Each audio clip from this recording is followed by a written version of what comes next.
Good evening, everybody, and welcome back to Final Fantasy XIV. We're now in patch 6.1. Well, the game is in patch 6.1. We are still in patch 0, 6.0.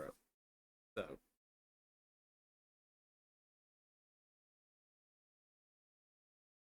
and apparently KJ has just teleported away. And we are live, and KJ has decided to go do what? I don't know. Something about plates. I'll be back in 1 second. Oh, is that about glamour plates? Yeah. Well, I just need to put some stuff on that I only have here in the glamour dresser.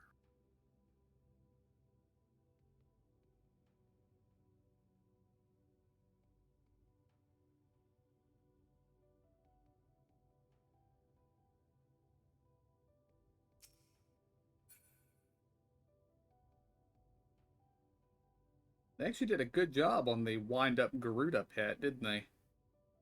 Yeah, not bad.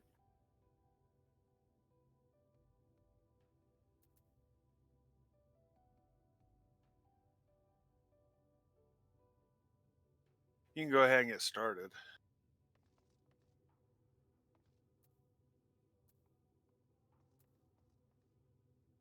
Then I shall start reading. I return. I must return. Why? Why? Why?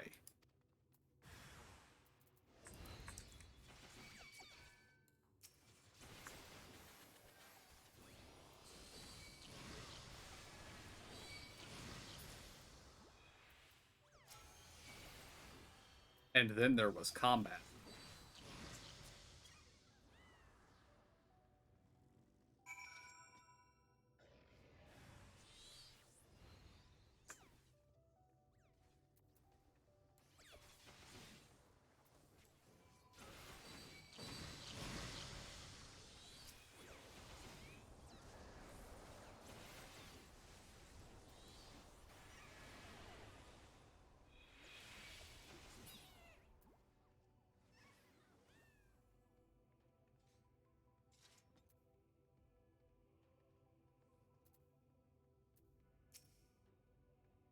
Home.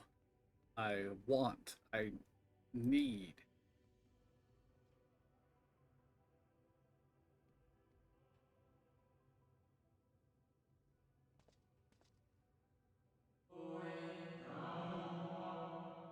You mustn't touch. In cerulean halls, find me.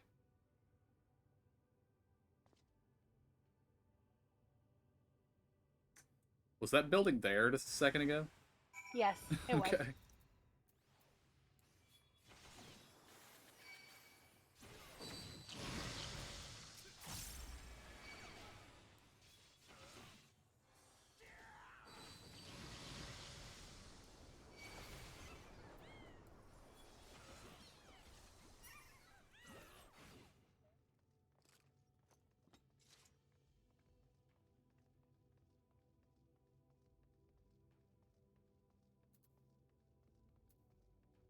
Okay, I like that emote. You see it in chat? Uh-huh. Not just a head pat, a high quality head pat. Yeah.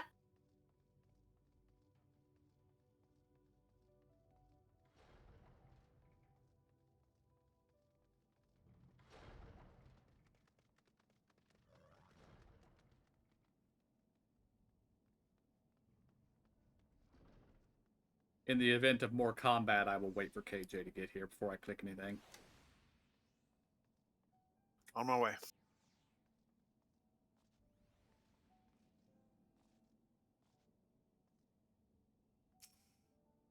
I fought this stuff you guys fought, but nothing popped up when I went through it. That's all we did, and then we waited for him to have his quest thing on him. Gotcha. And then we entered a cutscene. And then we came here.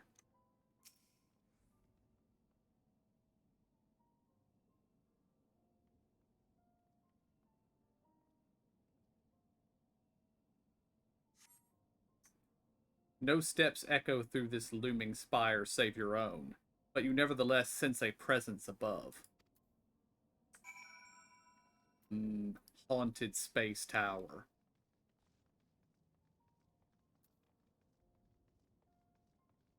Which I will admit is a phrase that I never expected to actually say. Feel like that would be a good writing prompt, though. Mm-hmm.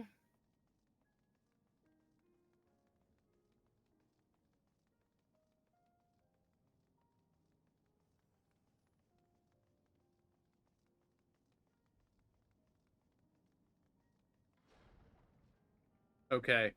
I like that they removed a chunk of the railing just for me. Yeah, so you can jump off. It won't let me. Boo.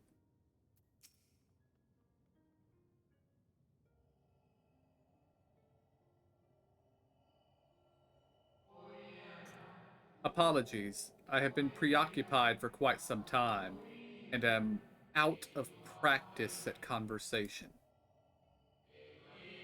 Ever since this moon was created by Hydaelyn, I have served as an integral part. I am the Watcher. I am responsible for the prisoner and the devices that hold him fast.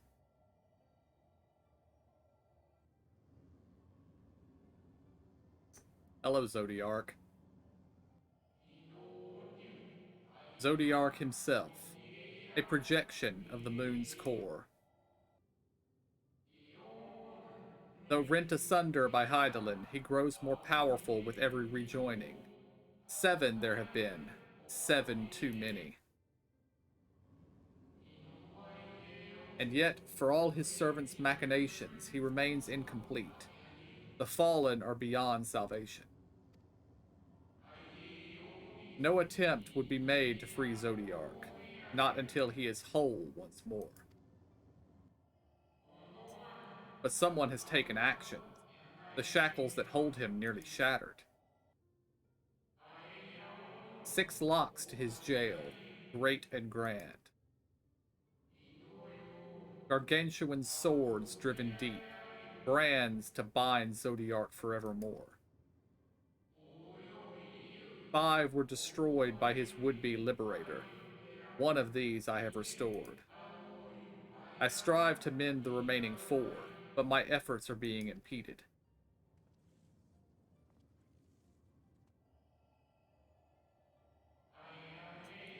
Souls sacrificed to summon Zodiark, their manifestations consequence of the waning seal.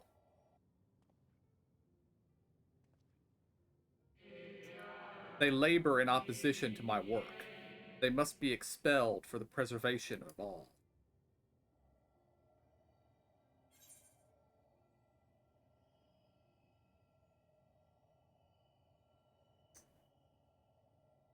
Going with option 2.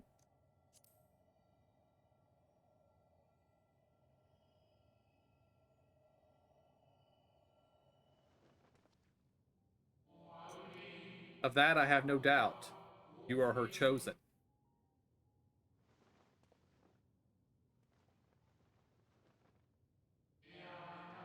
I am the watcher and the jailer. I am not the judge. Know this. Hydaelyn commands the forces of stasis, and this moon is the product of such power. So long as Zodiark remains imprisoned in this place, no more sacrifices will be made in his name, nor will those souls rendered up in his name fade into oblivion. Go, meet with these wandering spirits. Do what you think is right.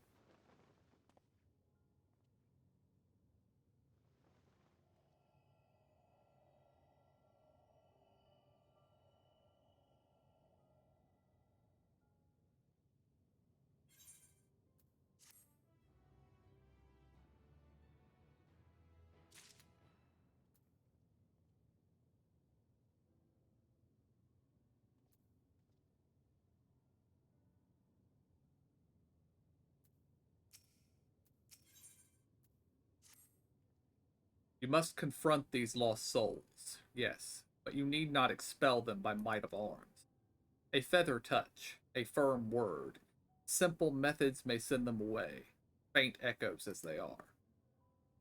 Where the strength of sentiment that drives them, however, emotions that do not fade even with the passage of centuries. And make haste, though yet distant, unwelcome guests draw closer.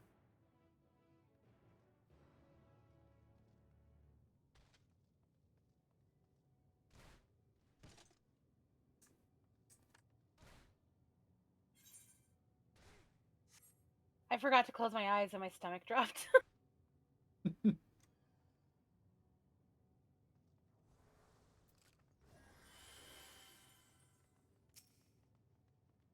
Where? When? How long?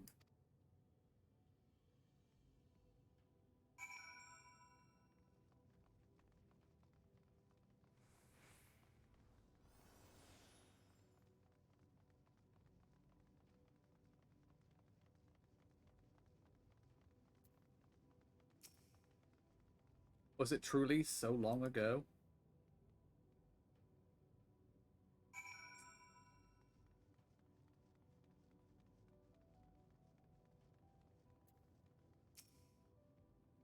We were happy, at peace with the star. We nurtured it, helped it grow, with our will, our creations.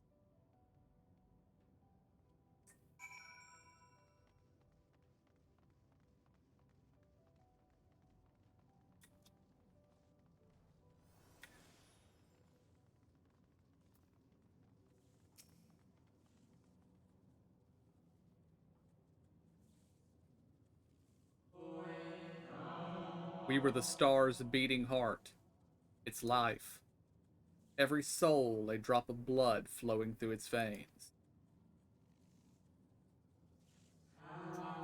To live, to learn, to create, to make better. The star flourished, as did we. Do you remember?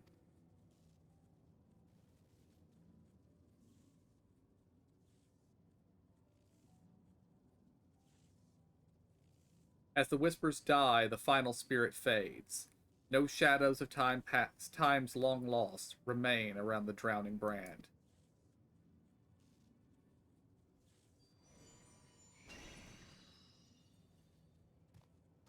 Hello, doggo. That's the mount that we've seen that somebody on before. Yeah. An unusually lustrous dog is gazing at you with what seems to be fond anticipation.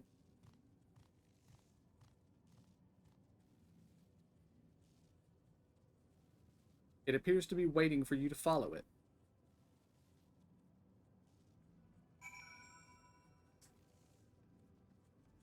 Yes, I will follow you, shiny dog.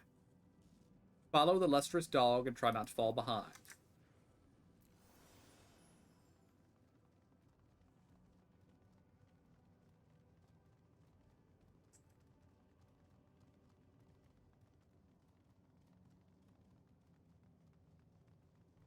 Or run too far ahead. Well, Oh, I'm right behind it. if you're following a dog, what's the most likely response other than you outdistancing it and it running between your legs and making you fall down? Yeah, it's okay. This is that one trail I was trying to tell you about to a cave. Ah, gotcha. Never mind, not the cave. Yeah, the cave. There we go.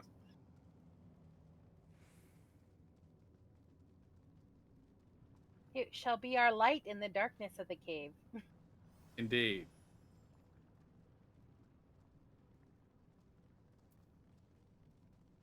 Well, and the glory rocks and mushrooms. Whatever. Pink mushrooms. Yay.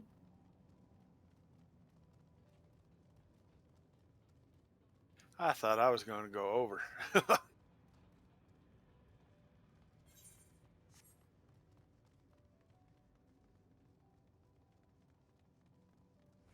So can the Watcher turn into a dog? since they appear to be leading us to more spirits what need dismissing. The dog silently regards the spirit that lurks near the brand.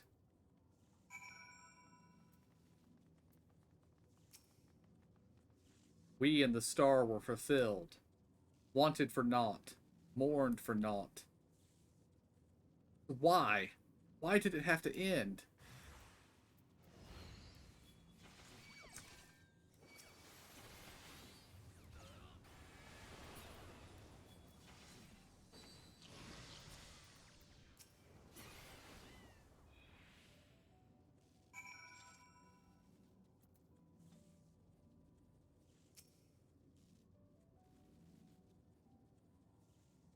Evening, Frost. The final days taught us to fear a death forced upon us, the injustice of duties and dreams left unfulfilled, the grief of unexpected partings, swift as darkness, cold as ash. Such tragedy, yet no catharsis. Such truth, yet no conclusion, or no consolation.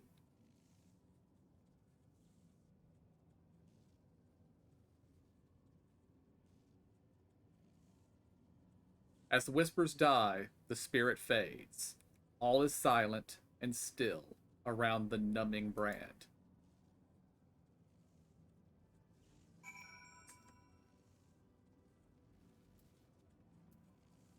Lead on, lassie. The lustrous dog is once again staring at you expectantly. And who are you to deny it? Follow it and try not to fall behind.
The dog silently regards the shadow that lurks near the brand.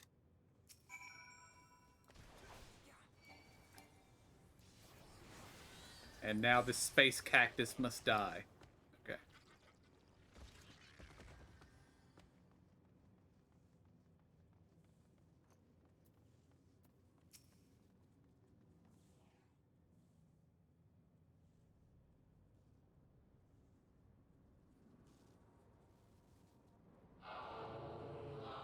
Our perfection came crumbling down. Such overwhelming despair. In that moment, we knew the end was nigh. The faintest glimmer of hope remained. We gave our lives that others may live. We gave ourselves to Zodiark.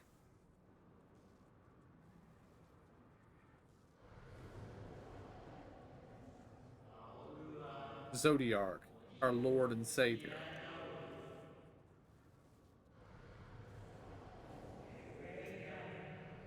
to forge our world anew.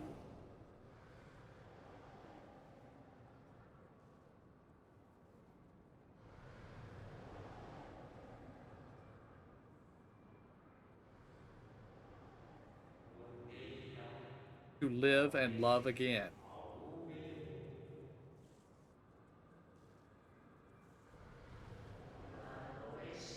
Become one with the star. Fill earth and heavens with life. Earth paradise where fear is a distant memory.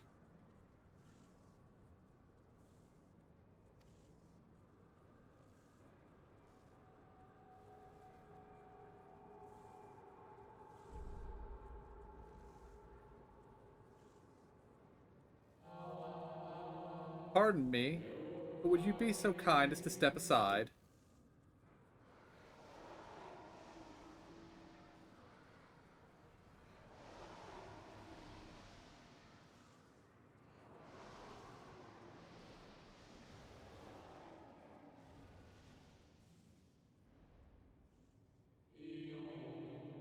Ah, that unmistakable color, the soul of Azim, but not the friend I knew, I think. Nevertheless, you are you. Hmm. So Emmett Selk meant for you to have it.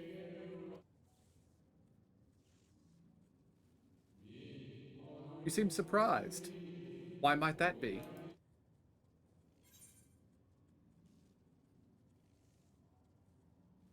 I'm going with option one.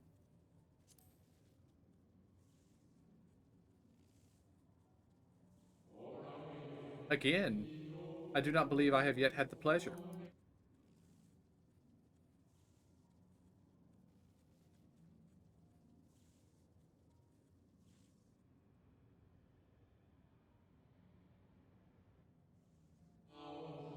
Emmett Selk created a shade in my likeness.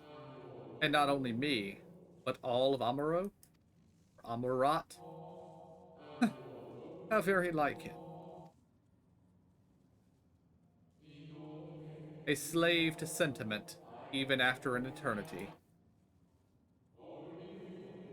As you may have guessed, I am different from the shade you met before. No mere approximation, but the original. A soul sacrificed to Zodiark.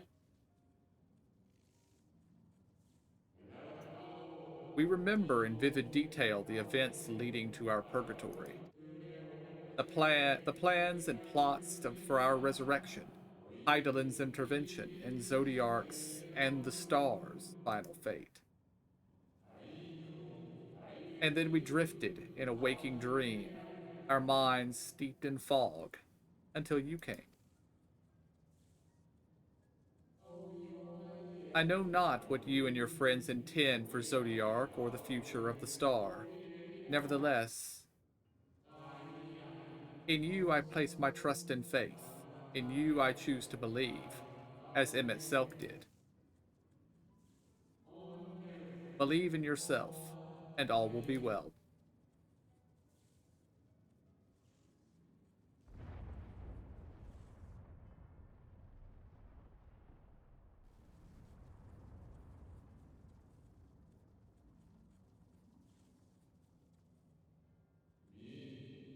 Hmm, more new arrivals. Though, Fandaniel. That color I know. And another I do not. An unfamiliar but fearsome being.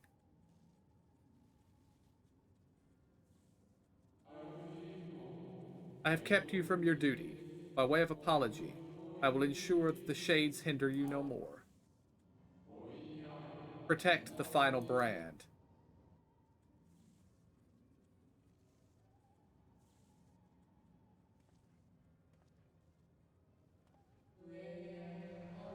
Fare you well, my new old friend.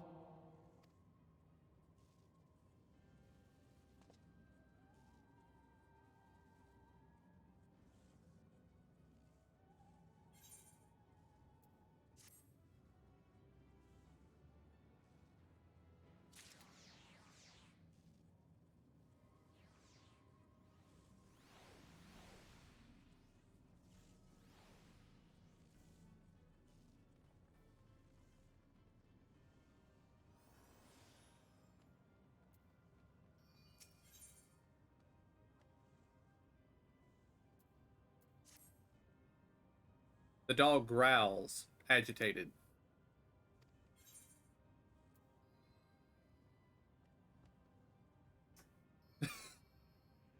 I want to click option 2, but I'm going with option 1. The dog nudges you with its nose. You get the feeling it wants you to hop on.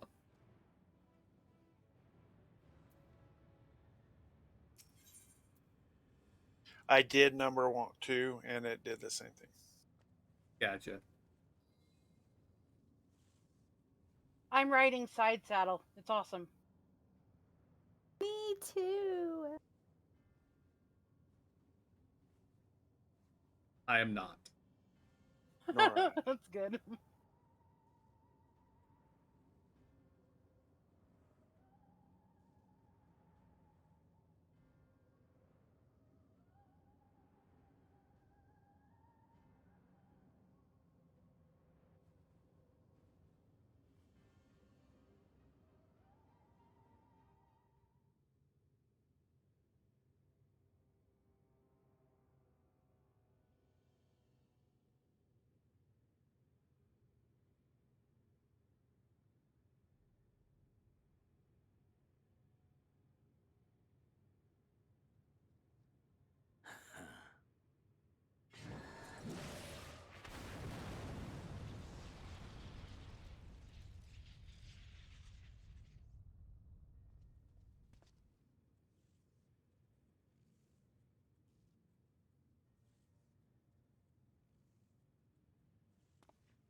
In the nick of time to savor the crowning triumph. Unbound and free at last. Arise, Zodiac!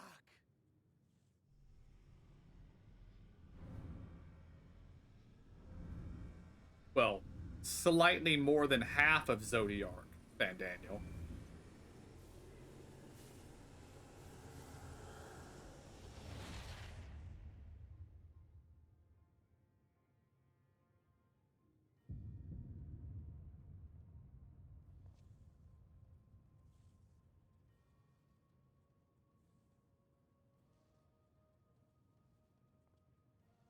Deprived of heart and will by the loss of dearest Elidibus.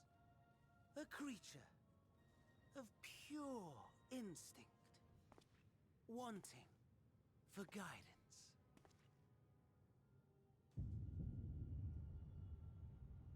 But powerful, oh so powerful, more so with every passing moment. Such potential, even in this incomplete state. Still the savior who delivered a world from certain doom. So, here we stand. You know my intent. Consume the god, then the world. Stoke your fury to a raging inferno, and dance among the ashes. Or perhaps you would face me here and now. A lesser but welcome amusement.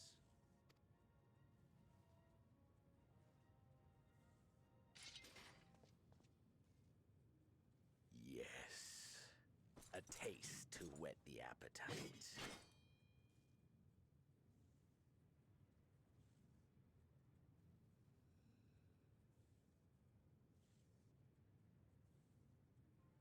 Sorry to spoil the moment, but might I ask that you postpone the slaughter until I've said my piece? I promise I will be brief.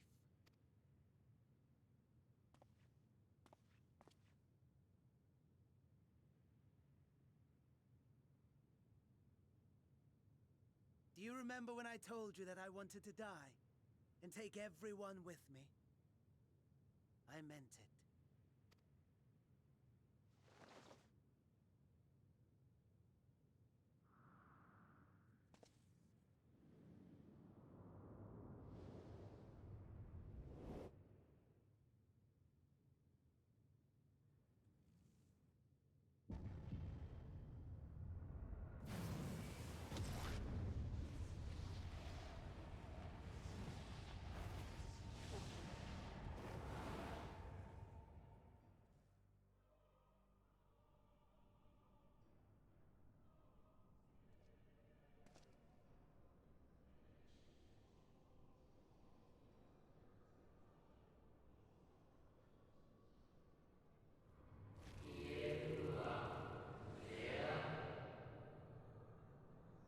We are the savior.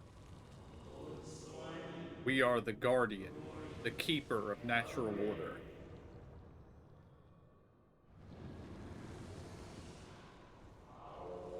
We are the martyr, the bestower of new beginnings. We are.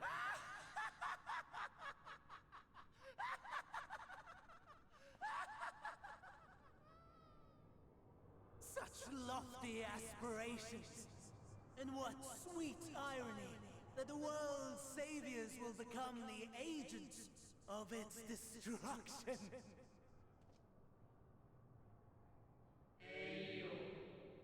It cannot end this way.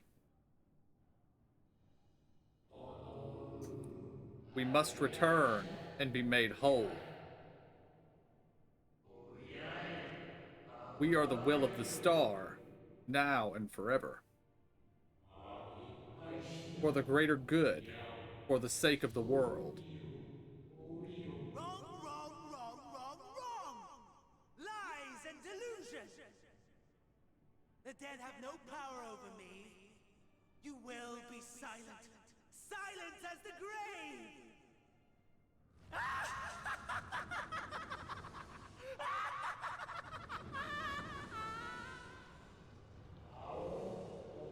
No more, we beg of you. The star must endure.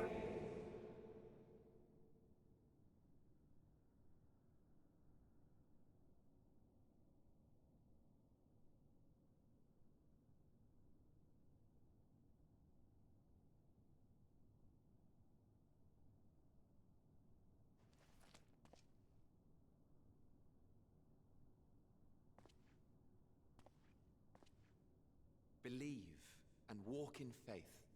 Let the light of your soul shine for all to see. Not quite the outcome you'd imagined, but a fitting one nonetheless. Don't you think so, Hades?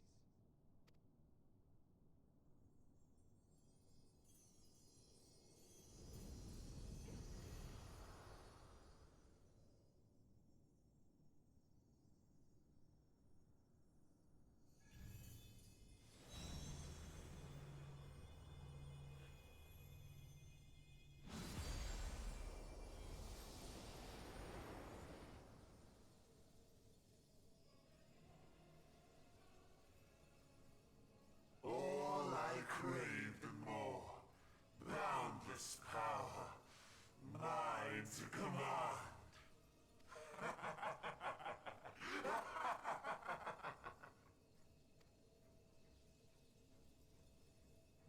I had intended to pit my fractured divinity against Xenos. But a more tempting option presents itself. The greatest obstacle to my ambition. You will trouble me no longer.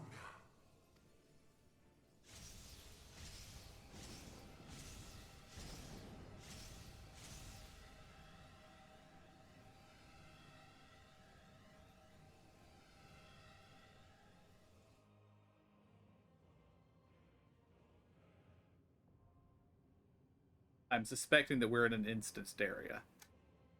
Yeah.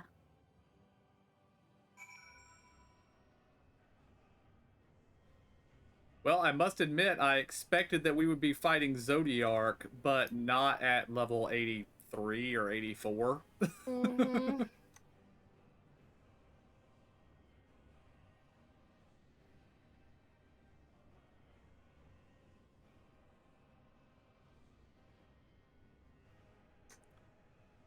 We'll go over the mechanics when KJ gets out of the cutscene, Okay. which it looks like he just did. Are we incensed then? Yes, we are. Yeah. Yeah, we've cast the spell that I guess Emmett Selp gave it to us when right before we fought him, that let us summon our allies to fight him, basically. Okay. Players can fall off of the arena. The boss is confined to a single side of the arena. Phase 1.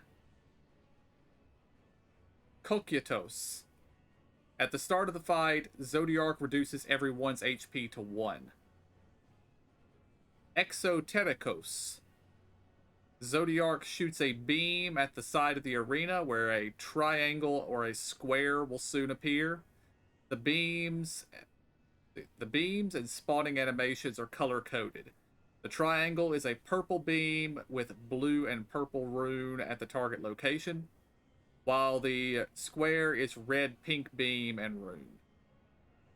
The triangle rune creates a wide cone AoE with fire reaching across the arena, covering the arena between the marker itself and the two corners of the arena on the opposite side.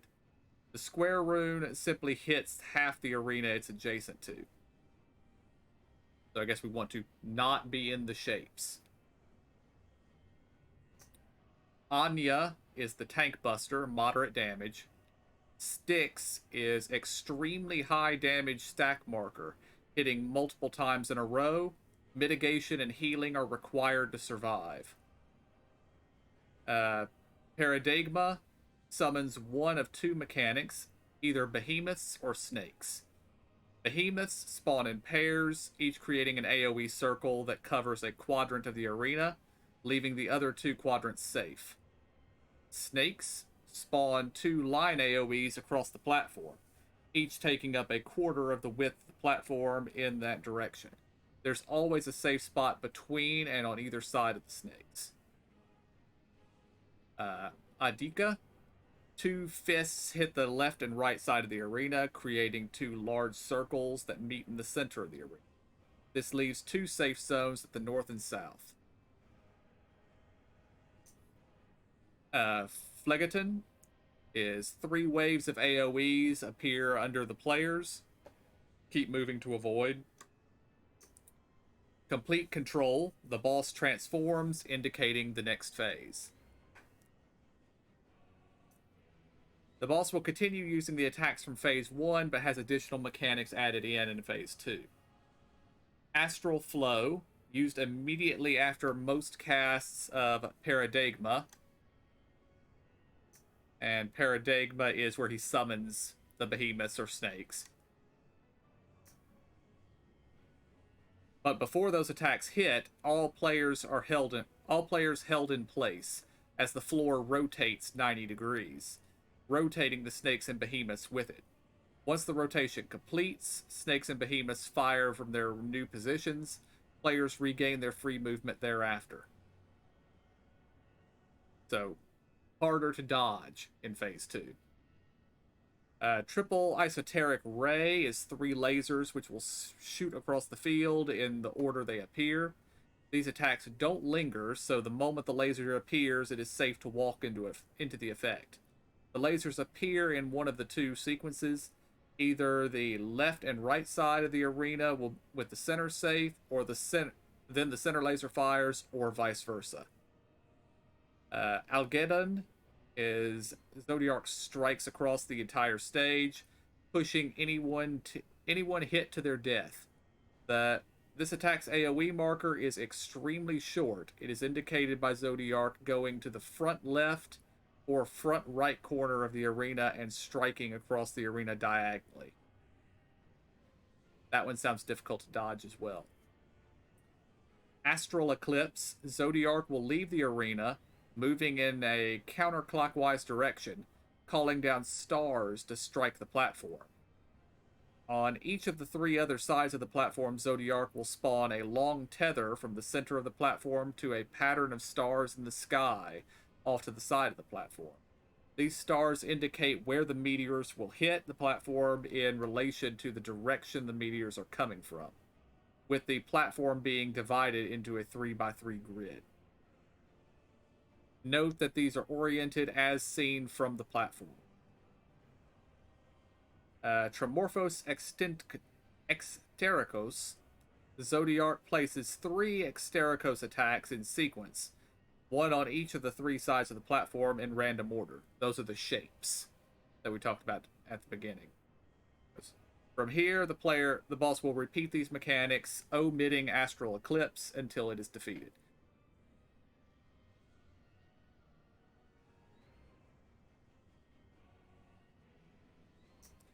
Okay, so it will only do the moving clockwise and summoning stars thing once. Does that make sense, or do you need me to go over anything again? It's just a lot of stuff, so I don't know. Yeah. Mm-hmm. I'm sure I'm going to die. Hey, most of it doesn't sound too bad. It's mostly stay out of the stuff, but a couple of them sound like they're going to be hard to stay out of the stuff. So we'll see how it when they goes. say quick summon or whatever it was. I mean, quick cast. So, did you guys go to entrance, or do I just stay right here? Or what's up? Stay there. I pushed the button. Gotcha.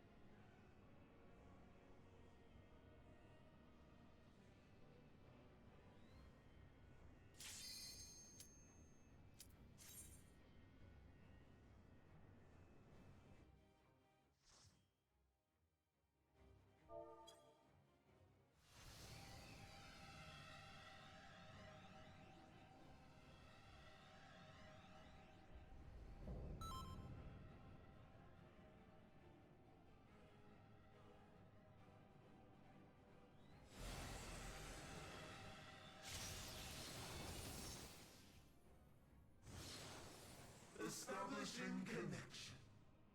All creation shall bend to my will.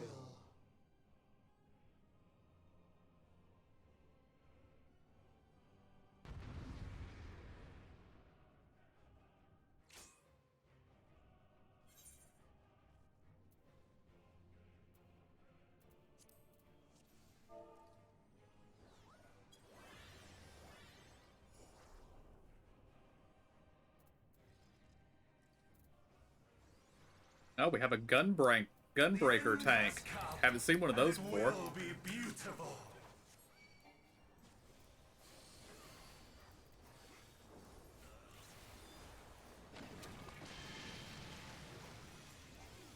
The marvels of circus were but playthings.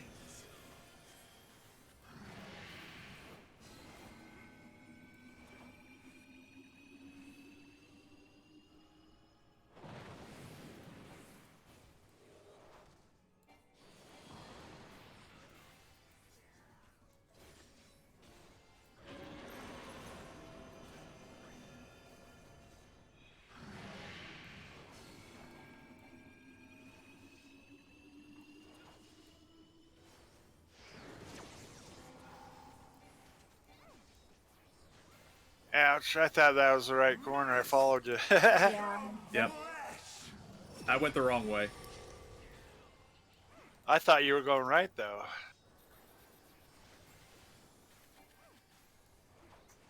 Well, it said it appears on the side that it shows, but I didn't know if it was front back side or left or right side, so I Right. picked the wrong way. Snakes.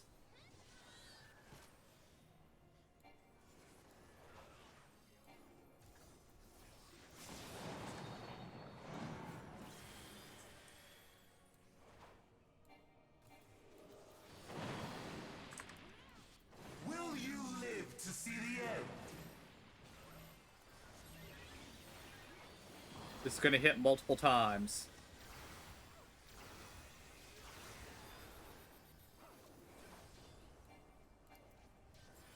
Oh, my bubble's much bigger.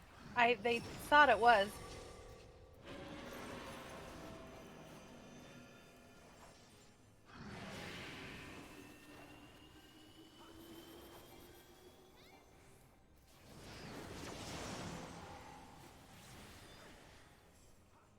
Soon my hold over Zodiac shall be complete.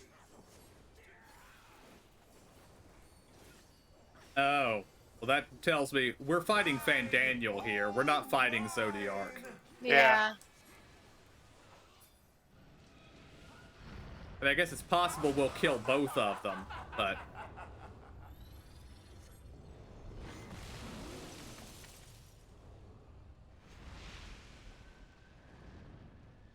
At last, I am become Zodiac.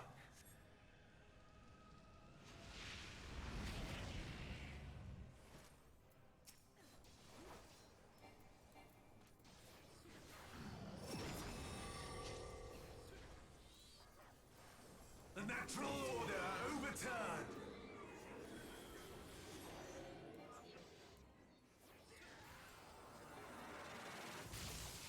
All in existence, bent to my will.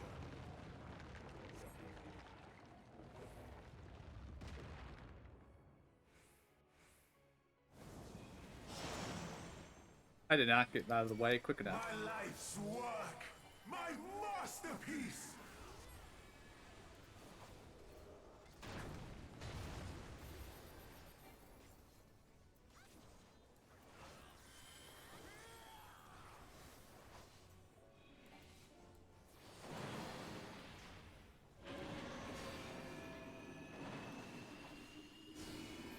Center is going to be dangerous. Oh, yep, I'm dead. And I didn't move back. That was, yeah. Watch out. I'm dead.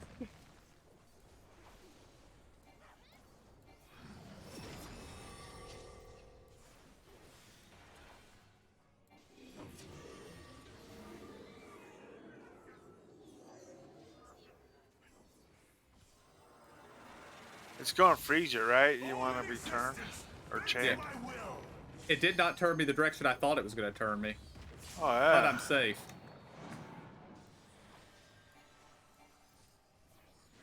Somehow. Cataclysm, faithfully recreated. I'll get you in a sec. She's already been got. Broken skies fall tears of flame. I think the we center need- is safe. I'm not sure. I'm not sure what's... Okay, it's coming from every direction, so... It's over here. Oh, I'm down again. Oh my And gosh, now I didn't got move me. fast enough either. I'm down. Yeah. I've just popped my Will you live stay to see alive the button. end?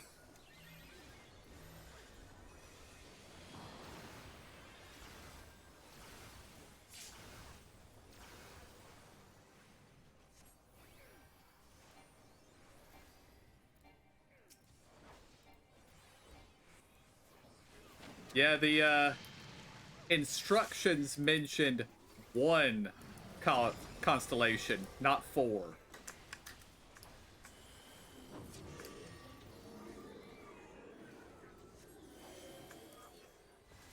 Is that a sage healer? It is, isn't it? All in existence, bent to my will. Oh, I went the wrong way. I'm afraid I'm gonna die. Again. Will you live to see the end?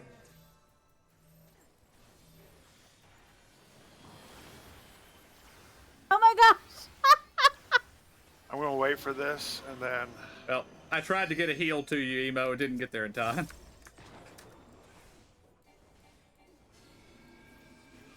Yeah, it's just you and the tank. I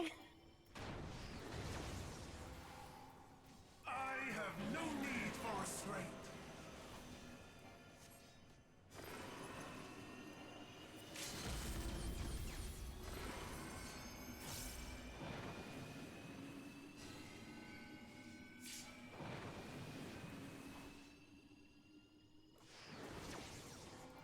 I think the other tank just suicided.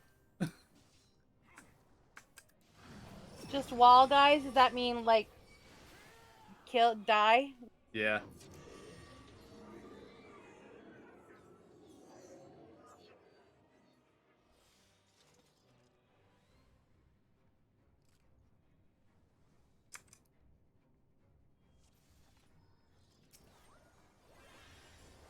Not too bad our first time. I mean, Yeah.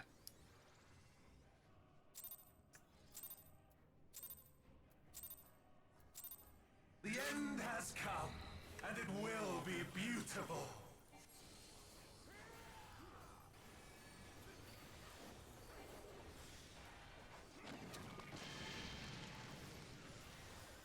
The marvels of circus were but playthings.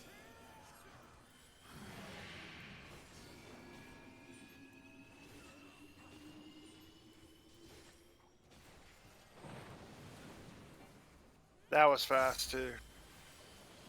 That wasn't as fast as other things. Yeah, I didn't even see the laser going off, so. Square on that side. KJ, you're wrong way. Oops.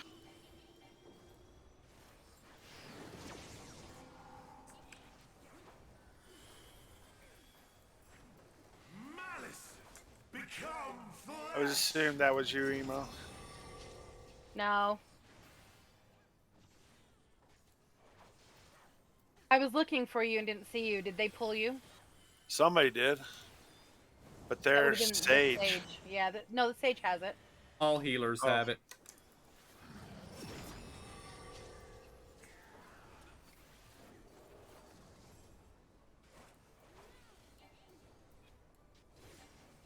It's one of those roll abilities. Support, right? Yeah. Will you live to see the end?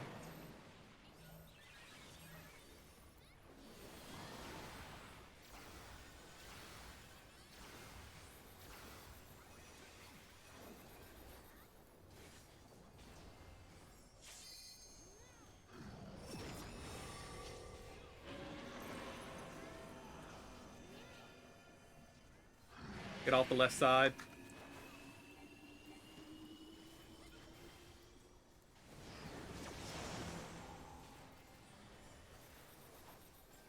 Soon my hold over Zodiac shall be complete!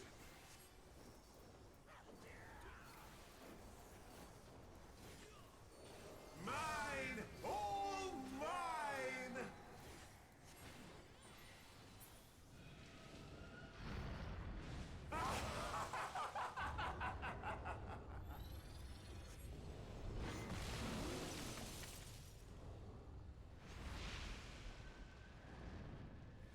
At last, I am become Zodiac!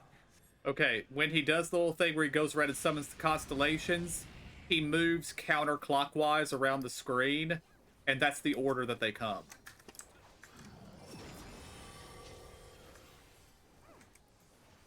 The natural order overturned! Over here, over here.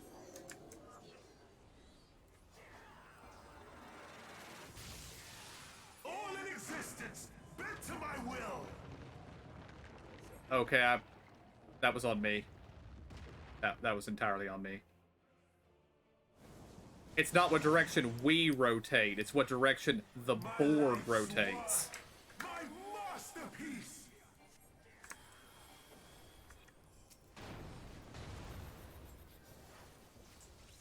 At least everybody lived. That's what matters. Yeah.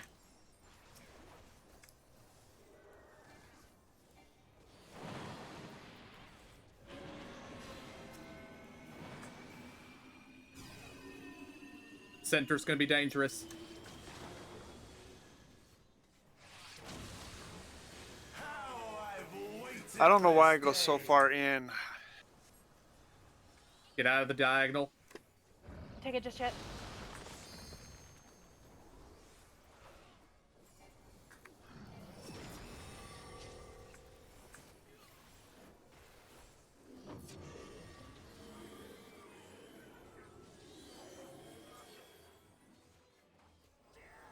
I don't know where to go. I'm gonna follow the triangle. All in existence, bent to my will! I know, right?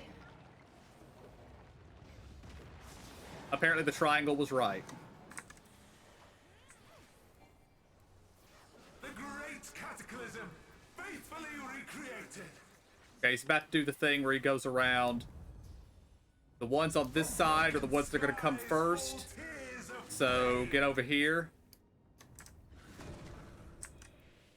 all shall Over here's a good spot. Where you are?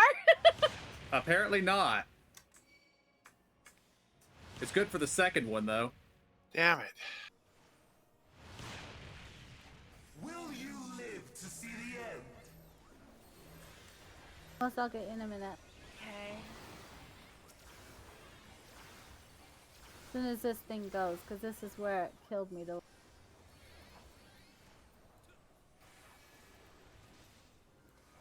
Somebody already. Okay. Oh, wow.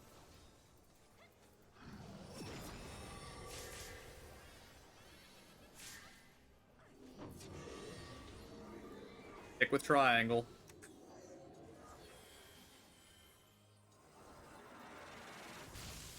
All in existence, bent to my will.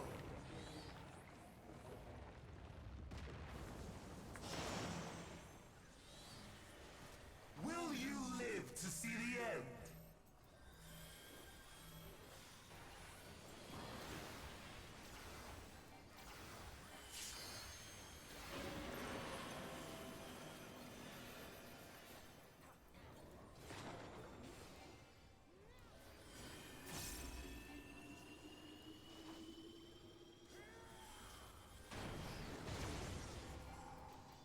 I have no need for restraint. Stay out of the back. Hand off the left side.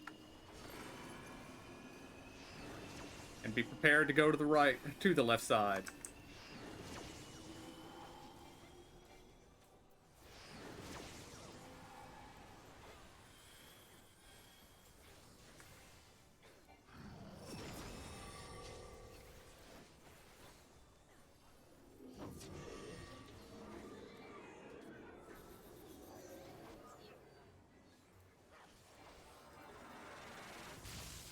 All in existence, bent to my will.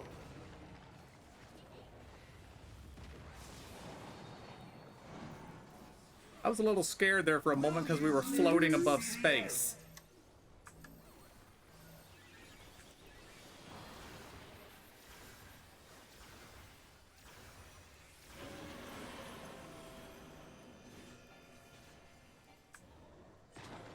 Triangle. Move up here.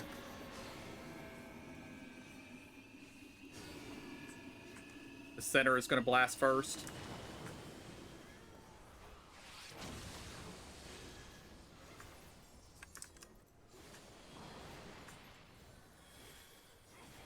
Should we hit this with our thing? No, save it for the healers. Triangle coming. I'm going the wrong side.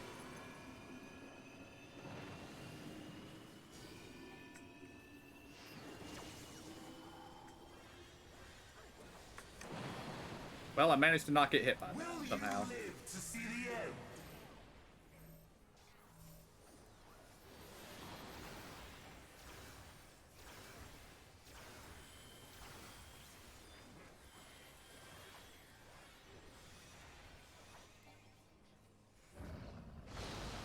And I'm gone. I am gone too. I didn't get out in time. But I think we can be rezzed. Yeah. Did you get mine?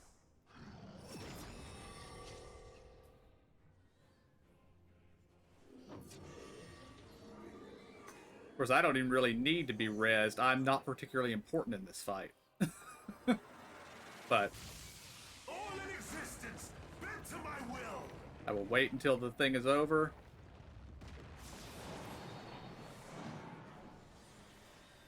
Will you live to see the end?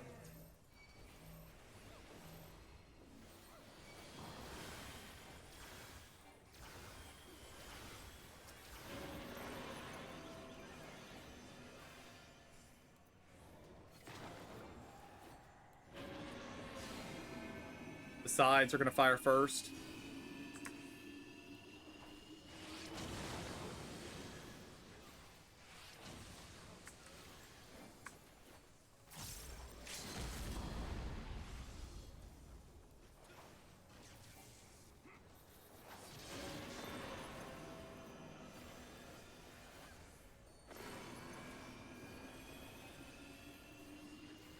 Well, somebody used the limit break. I don't know who. Got it. But we Woo! win. Yeah, I didn't. I was like, if we use it, could we actually win? I don't know.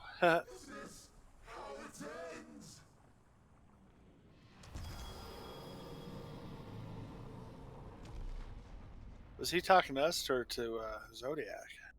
Zodiac. Both, maybe. Uh,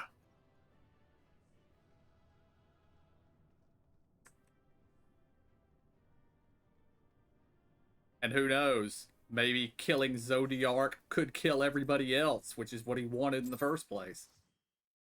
Yeah.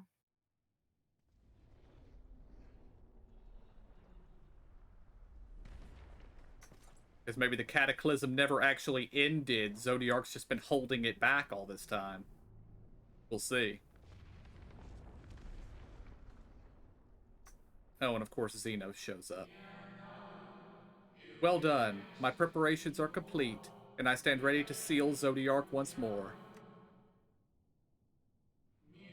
Withdraw now from this place. The teleporter will deliver you to safety.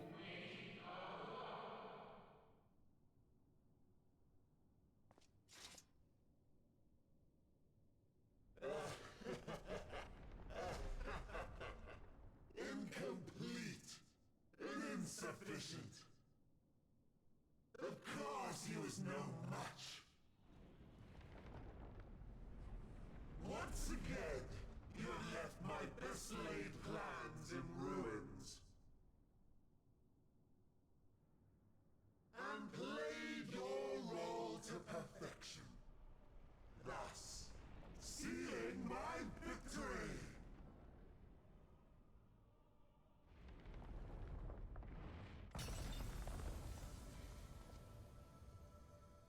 From the first, all I wanted was for you to kill Zodiac.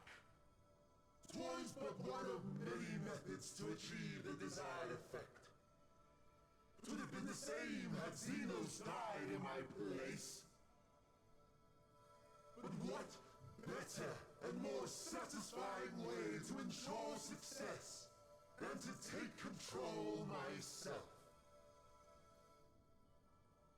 My sole regret is that you live to tell the tale. Even so, I have fulfilled my heart's desire.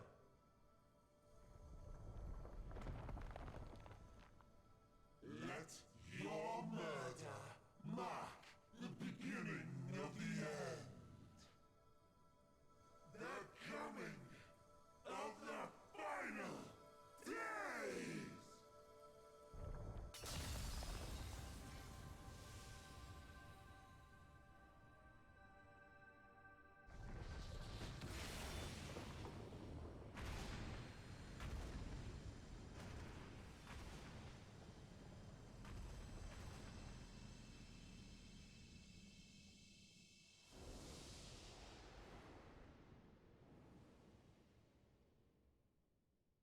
How quickly strength fades and blood cools. Old familiar sensations.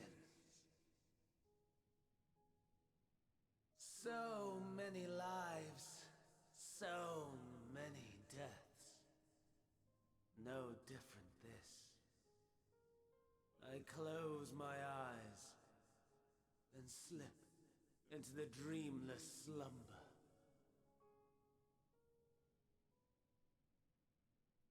A tired song and dance. Routine. Always I wake. But not this time. Nothing left unsaid. Nothing left undone. Inherit my hell. I intone with glee. The man I was would weep for what I have become. come. The all-consuming contempt.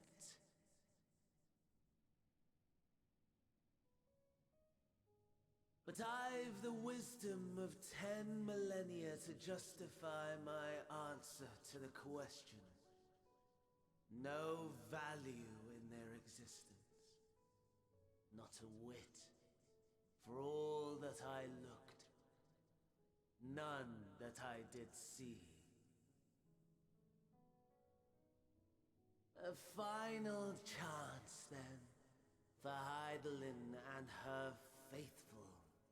In Cataclysm, prove me wrong. I snare. All shall return to nothingness. As was your will, Emperor Zande. I, the star, and every living being, consigned to your oblivion.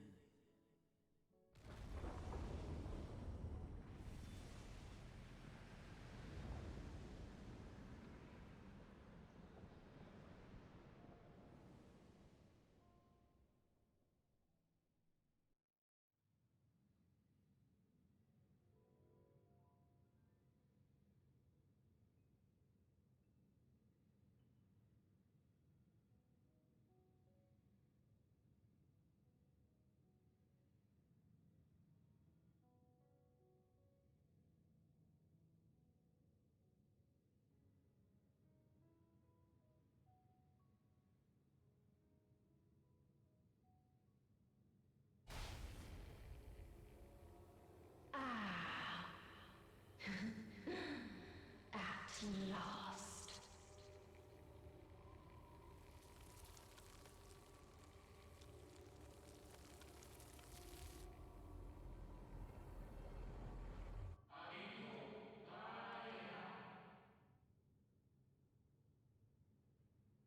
Deep breaths, slow and steady.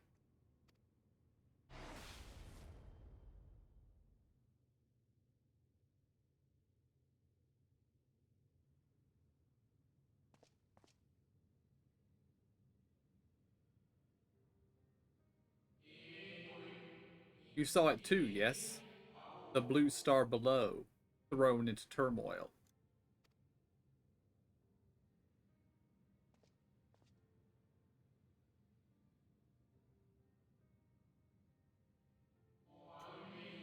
Then it was no illusion. All was truth.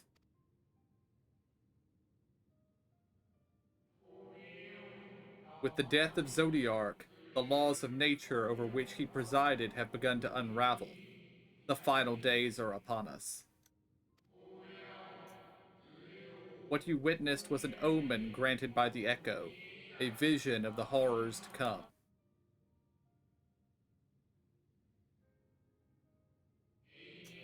Time grows short.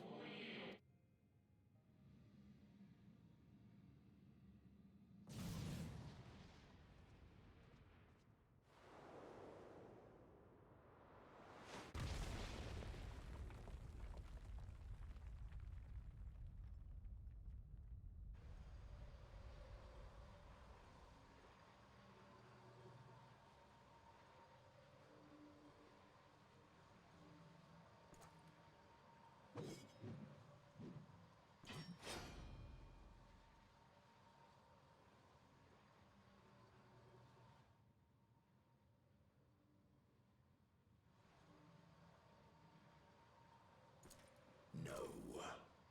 I'll find no fulfillment in a contest with you this day.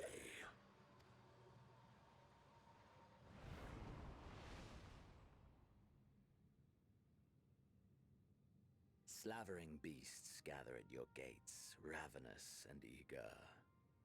Already you turn to them and away from me.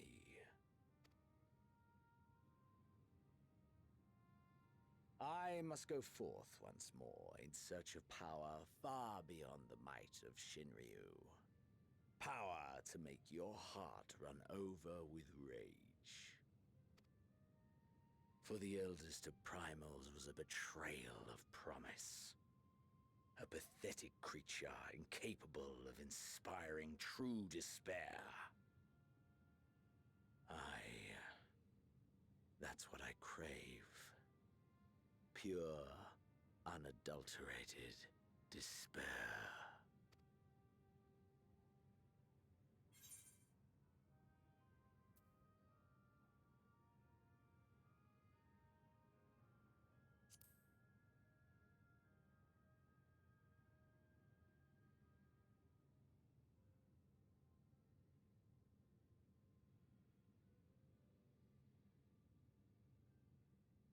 We shall see.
I say we should have killed him on the spot.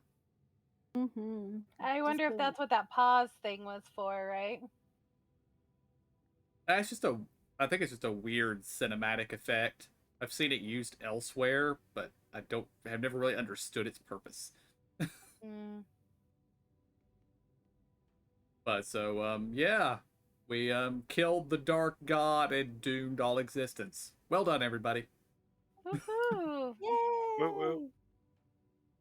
Also, just a heads up.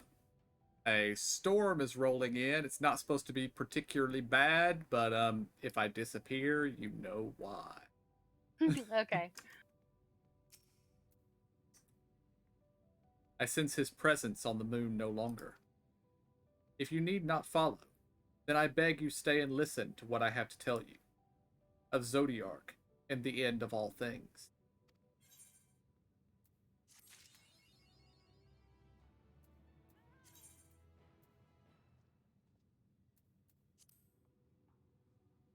And for that, we get the Moonwalker title.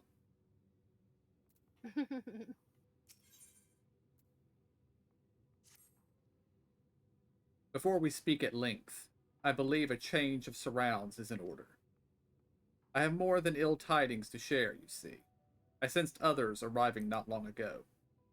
Though my communions with Heidelin have grown infrequent, I have learned enough from her to know that these are your comrades.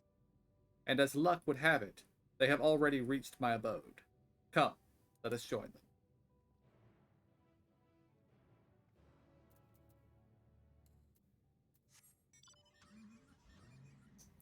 Come, let's all go tell Ishtola what you did. Mm-hmm.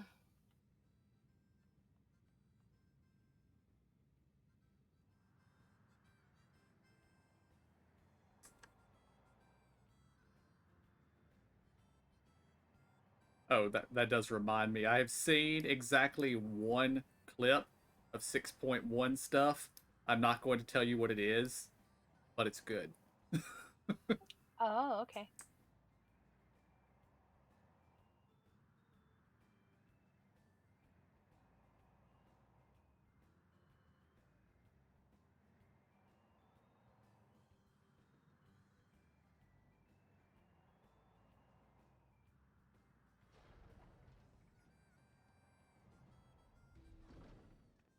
Oh, yep. Have to talk to your Stola.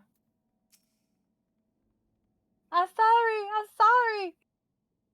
We didn't know.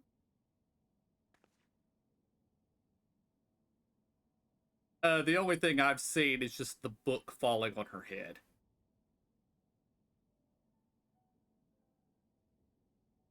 Thank goodness you are unharmed. We did what we could to subdue the tempered before making our way here.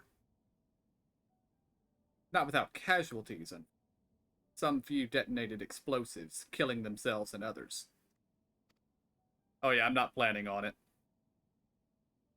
The contingent's healers had their hands full tending to the injured and enthralled when we took our leave. Lest you wonder, Mistress Kryl hath also been delivered unto their care. Serving as a conduit for Heidelin's power hath taken its toll, but she will recover in due course. As for Alphino Nalize, they insist on remaining in Garlemald while we three rush to your aid. It appears, however, that matters have already come to a conclusion.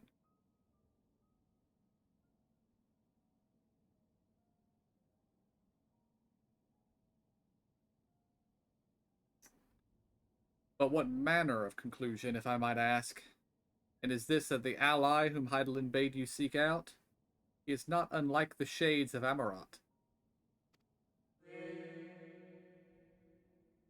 Not unlike, perhaps, but not the same. I was created by Heidelin, together with this place. It has ever been my duty to keep vigil over Zodiark. Or rather, it was my duty.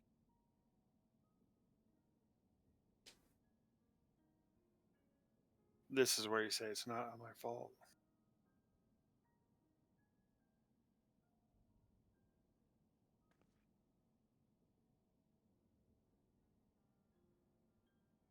Then Zodiark is no more?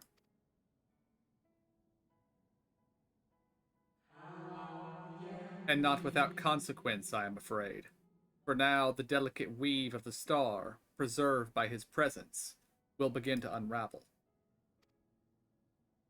If you mean to avert the final days, you shall have need of...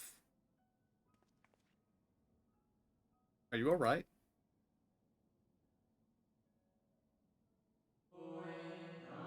My attempts to forestall Zodiark's release have all but exhausted my strength.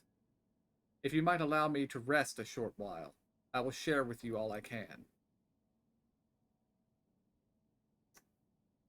Please do. You need not exert yourself on our account. These crystals contain records of your time here, yes? May we peruse them while we wait? By all means, if you would review them chronologically, might I suggest beginning with those on the upper floor?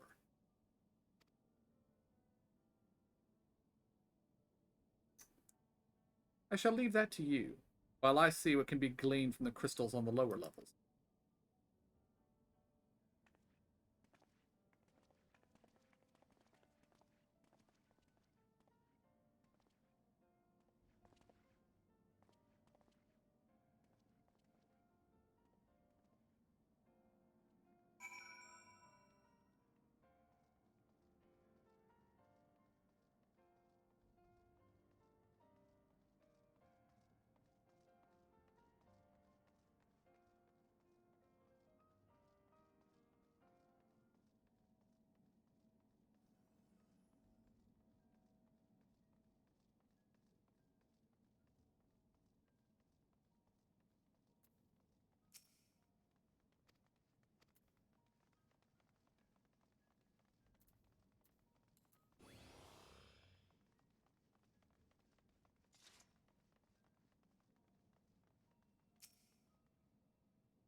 As you gaze into the crystal, ancient knowledge of Zodiark flows through your mind.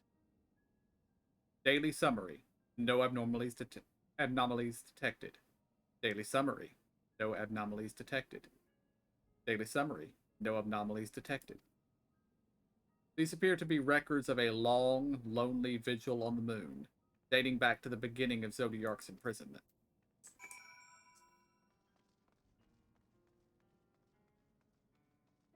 All work and no play make Jack a dull boy.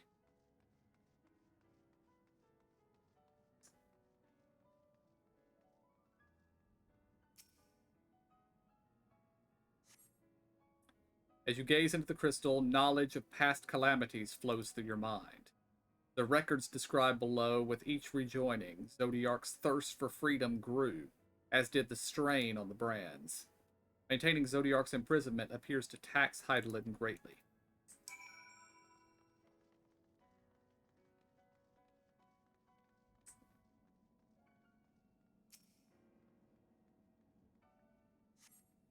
As you gaze into the crystal, knowledge of the past rejoinings flows through your mind. The records describe the Watcher's efforts to prepare in the event Zodiark broke free from his prison.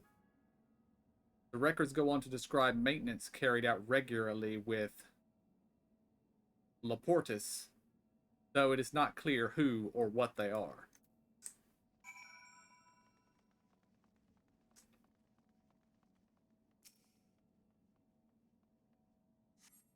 As you gaze into the crystal, a record of an unexpected visitor flows through your mind. The records note the Watcher's musings when Elidibus is spotted on the moon, though clearly not for the first time. It is clear he and his brethren have a keen interest in freeing Zodiark from his prison, and yet they made no attempt to destroy the brands. Perhaps they prefer he remain hidden from mortal eyes until the final rejoining. Perhaps they realize we would never dare bring harm to Zodiark so long as he remains in prison.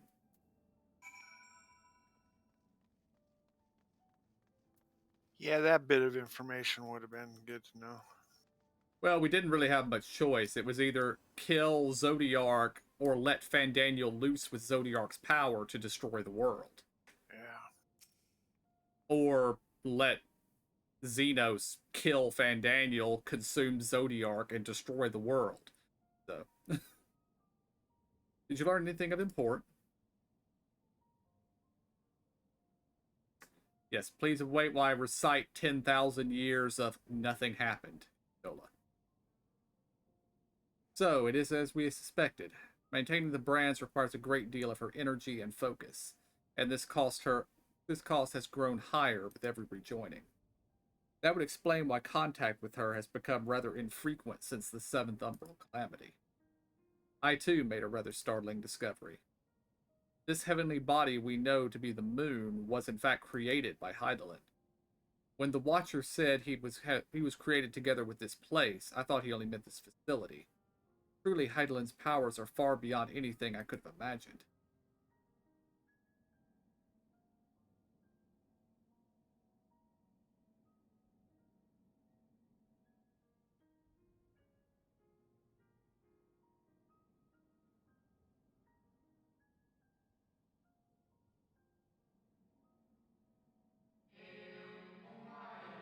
I thank you for affording me this short reprieve.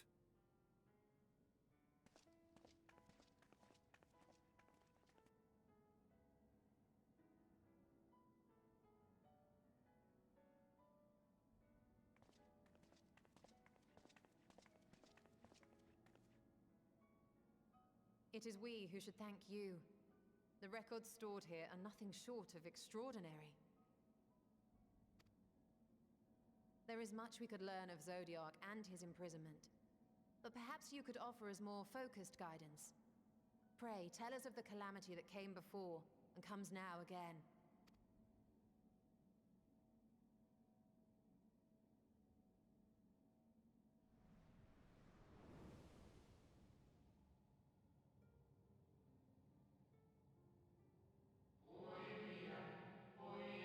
Long ago, before the Great Sundering, there was but a single world, Aetherius.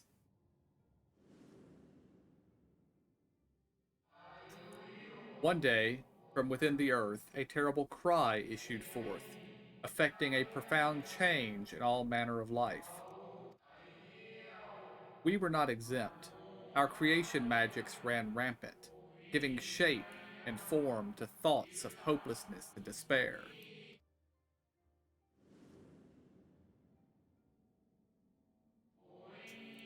At first, the phenomenon was limited to a single region, but quickly, so very quickly, it spread and engulfed the whole of the star.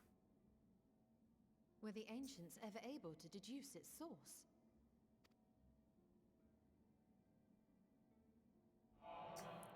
They were not.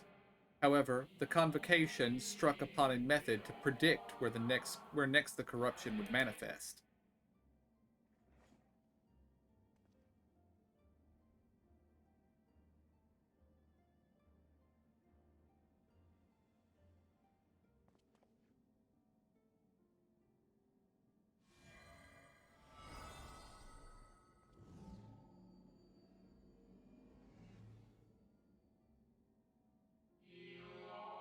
The etheric energies which flow through all creation in the form of various currents. The currents which course through the land and seas.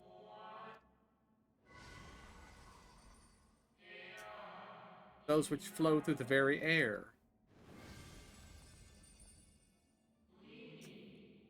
And those of a celestial nature which encompass both our star and this moon. Celestial currents. I cannot say I am familiar with the concept.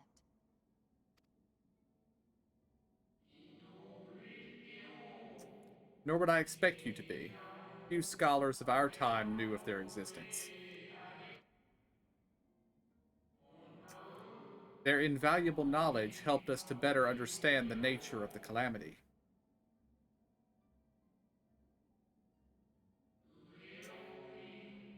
Like the terrestrial ones of earth and air, the celestial currents form a vast network, but the ethereal distribution is not consistent. The convocation soon realized that the inciting incidents occurred in regions where the flow was weakest. Correlation without clear cause, ultimately. Nevertheless, on closer study, a stagnancy of ether was observed in nearby currents. Uh-oh. I have theory. So they sought a means to harness the forces of darkness, of activity and growth. Thus was Zodiac conceived. No less a power than a god's could set right the laws of nature and quicken the flow of ether within the star.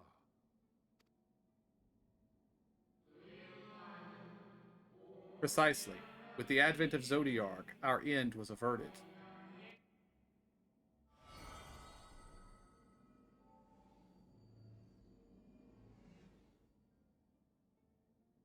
Emmett Selk claimed that those who summoned Hydaelyn did so because they saw Zodiac's power as a threat. Is that true? Indeed, there was a faction opposed to Zodiac's creation, but their aim was never to unmake him. They understood the continued preservation of the natural order was dependent on his very existence.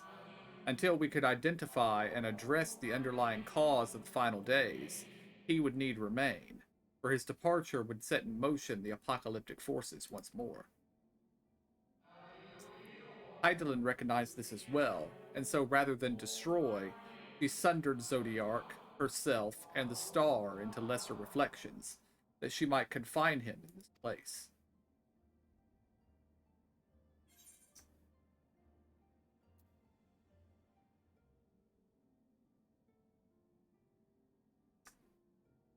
I'm going with option 1.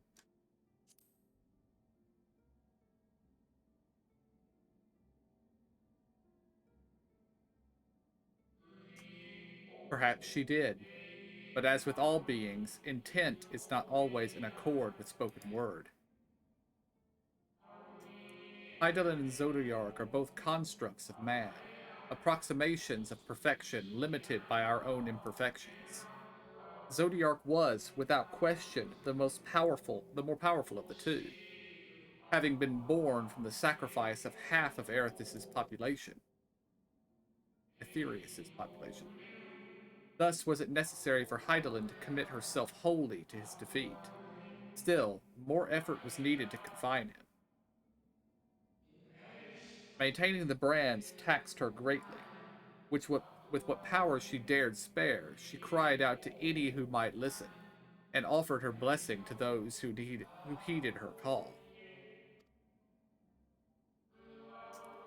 Though it was likely within her power to do so, I believe she did not wish to speak of Aetherius and her history. Like Zodiac, Eidolon's purpose is a reflection of her creators. They wish to look to the future and not linger in the prison of the past. The Ascians set in motion 7 rejoinings before we came to oppose them. How many more worlds would have been lost had we not placed our faith in her? How many more souls living in the present would have been snuffed out for the sake of those long dead? Well, in light of recent events, I see no reason to doubt your words.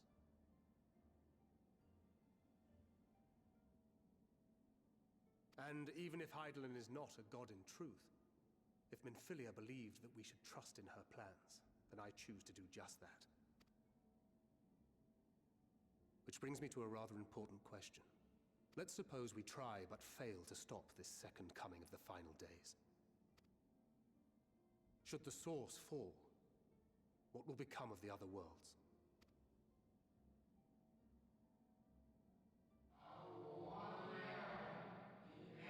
The nomenclature is more fitting than you know.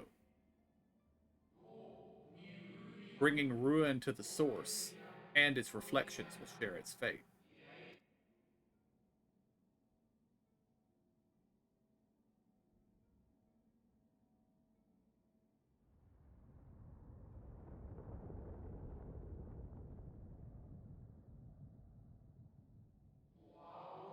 Ah, it is ready. This way, if you would be so kind.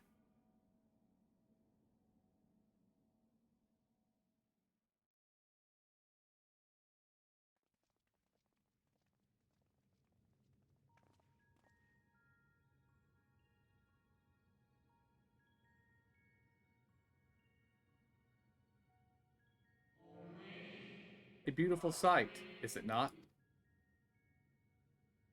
Yes, but what is it?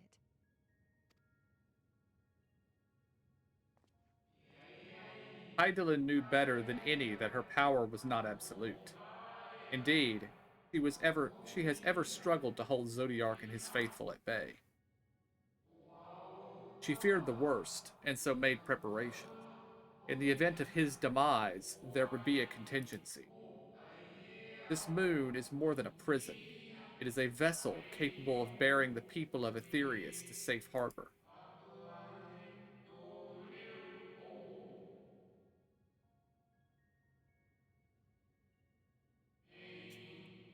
You need not go far to find its pilots. In fact, I should be happy to take you to them and fulfill my final duty as Watcher in the Dark.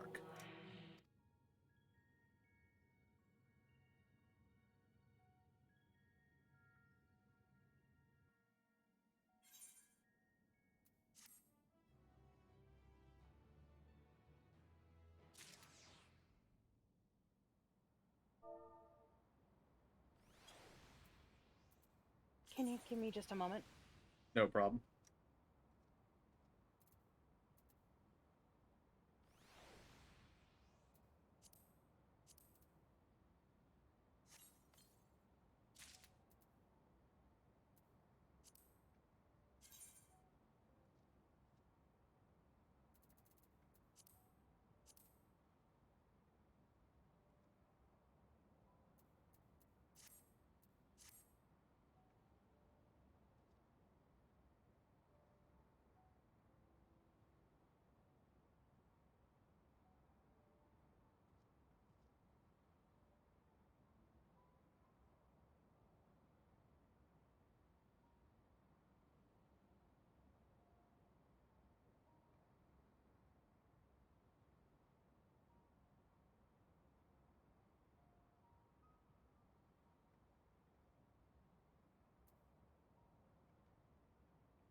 Yeah, KJ, I think that's just like a damp towel or something that it has draped over its head. Yeah.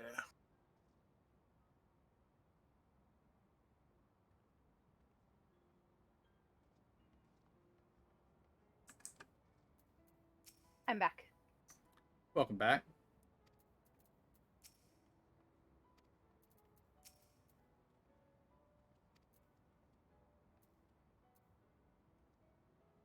Everybody else here? Yep. Okay.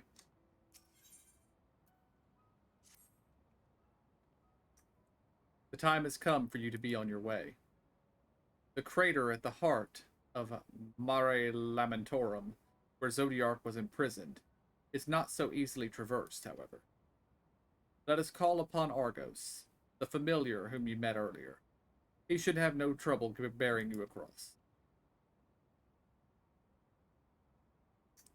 As Heidelin created me as the jailer, so too did she create Argos as the guard. It is his nature to appear when needed, and yet he is nowhere to be found. Strange. Mayhap the imbalancing of ether has affected him. Let us make way for the crushing brand, and attempt to call him from there. You need but recall the path you walked with Argos before, and you will find your way. If he labors in service to Heidelin's plan, I see no reason not to do as he suggests. Shall we make for this crushing brand, then?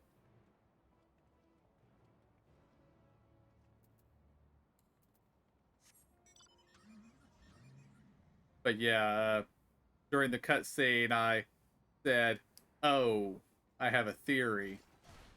Well, my theory is thus: they said that the problems were cropping up in places of thin ether or stagnant ether.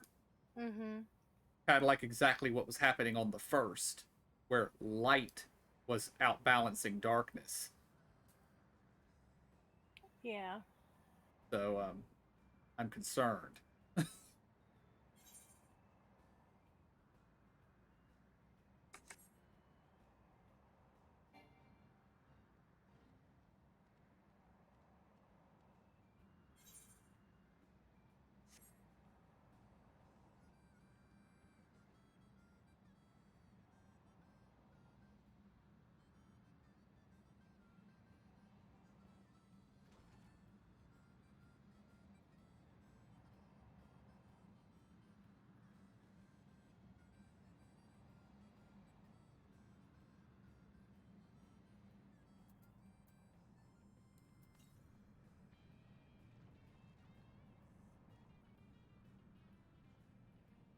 Oh Oh, yeah. I didn't know you fish over there. Damn it. And I've just realized there are aether currents on the moon. Oh yeah. Of course there are aether currents on the moon. Why wouldn't there be? But Yeah. Celestial. Or something.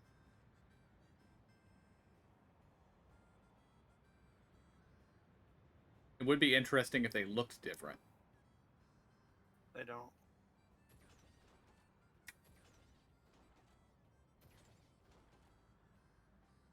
I can bump in there.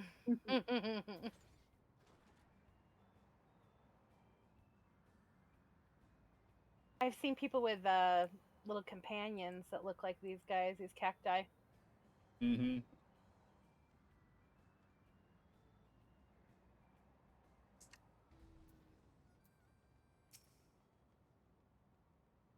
The place we seek is just ahead, at the Chlorophosgrot. You see, Argos cannot manifest without sufficient concentrations of ambient ether. You would be hard-pressed to find a greater confluence than inside this cavern. Follow me.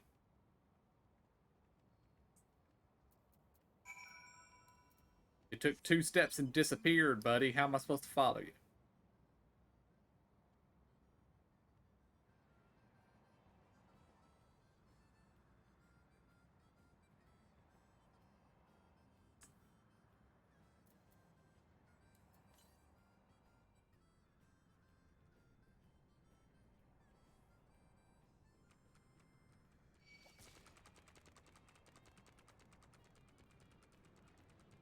Oh, those mushrooms are fun.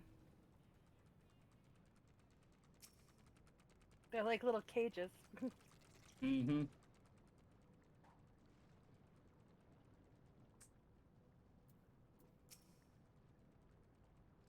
Yes, here will do nicely. The lunar fungi draw ether from the ground, which is then dispersed in the air. At present, however, the ambient energies are not quite sufficient for Argos to manifest. Might you be willing to spare some of your own to help the Sporngoi along?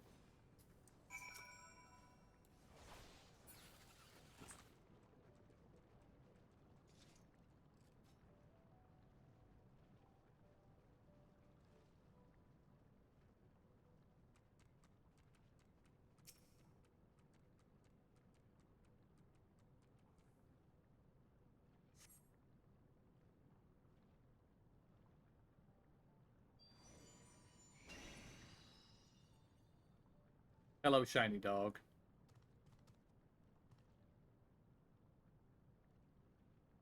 Although you're considerably less shiny. Argos manifests in a flash. He seems glad to see you again. A most fascinating creation of Hydalin's, would you not agree? Should the need arise, he is even capable of even able to create reflections of himself on a whim. Though I assure you, it was no reflection which accompanied you earlier to the brand. No, Argos was quite eager to be at your side then, as he is now, it seems. I cannot recall when last he showed such an affinity for anyone. Indeed, I thought him more likely to shy away from you. Perhaps it was more than a sense of duty that compelled him to aid you before.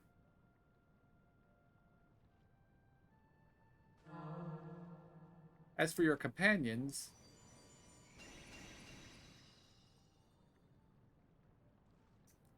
unexpected, but greatly appreciated.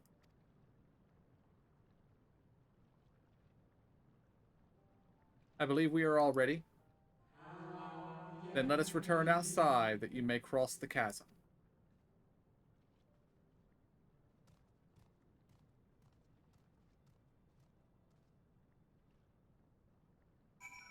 Now it's my turn to AFK for just a second. I'll be right back.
What, did I just like slap you in the face?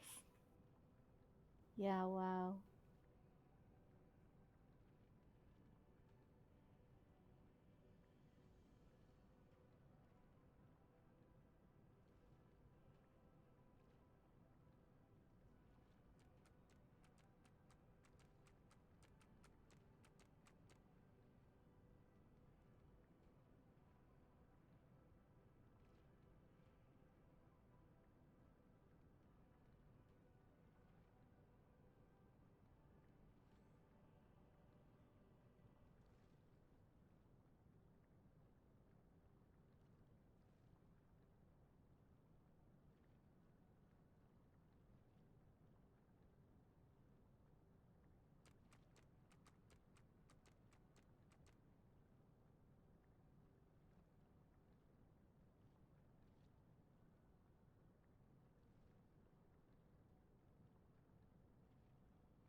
All right, I'm back.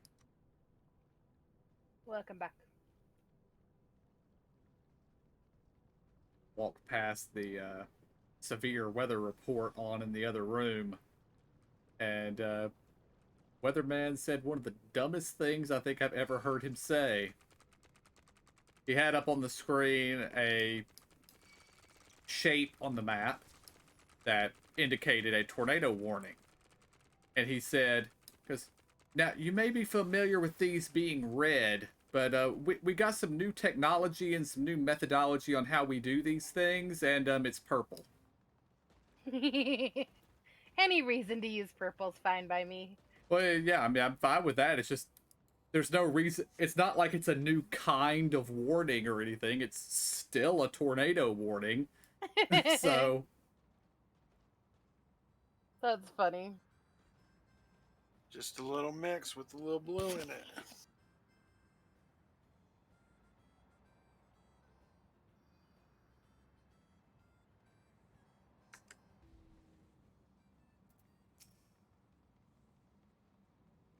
Your destination is the structure there across the Cradle of Darkness. But climb onto Argos's back, and he will take care of the rest. Once you arrive, it should not take long to find the ship's crew. The facility is designed to rouse them from their slumber in the event of Zodiark's destruction. Heed their counsel. Together, you may guide the star and its people to a kinder fate. This is where we part ways, but know that I shall ever be watching and praying for your success.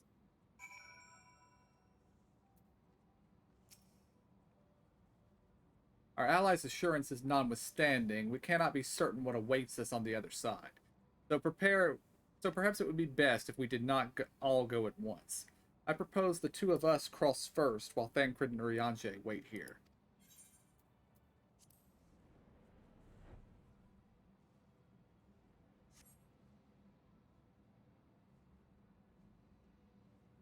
A malefic aether yet permeates from the Creator, remnants of Zodiark.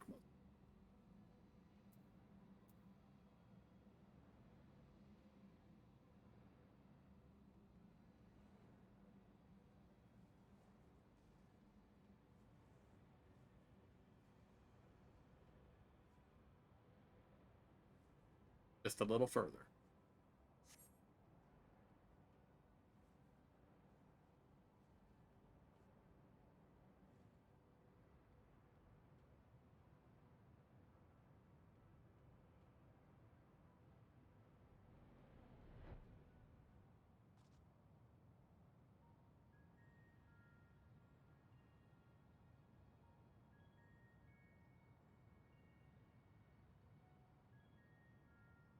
The structure is enormous, though that is hardly surprising given the size of the average Amaratine. Y'all waited for all of 10 seconds, didn't you? I know, right? Apologies for the wait. Right then, let us head inside and... Oh.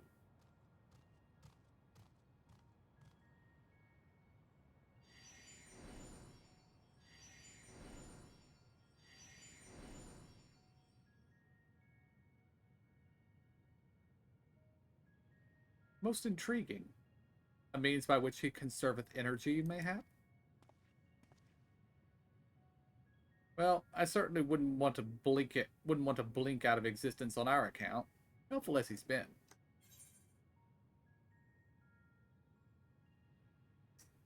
I'm going with option 1.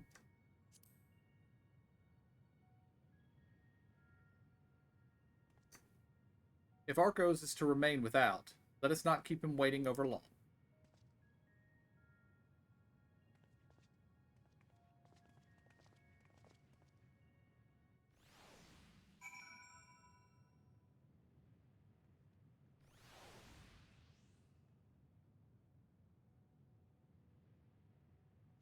Just 1 second, I have been summoned. This will only take a moment. Okay. I'll be right back too.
I'm back. Welcome back. Alright, I'm back. Welcome back. Welcome back, both of you.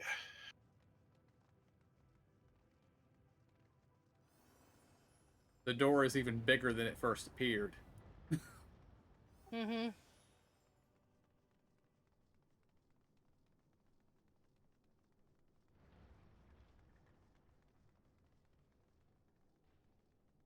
Okay, that might be, I guess it's just because we can see the whole thing. But that's a cool Aetheryte.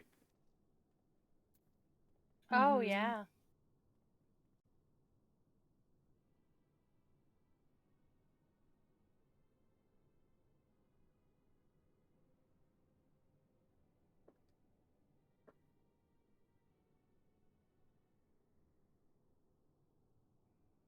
Our moonship pilot should be around here somewhere. Is that right?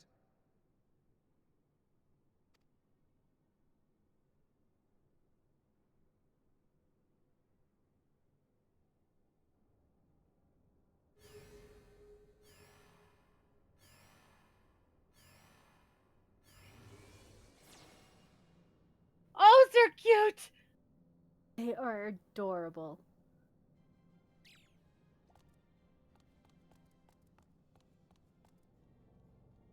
I figured you'd like meeting these guys. Is this mini bunny people? They're like mouse. They are. I think they are bunnies, but in Final Fantasy IV, they were called. The only one you ever met was called Naming Way.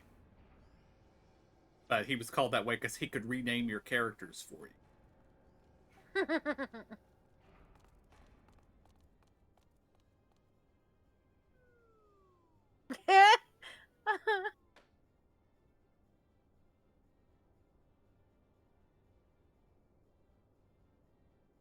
Oh my gosh.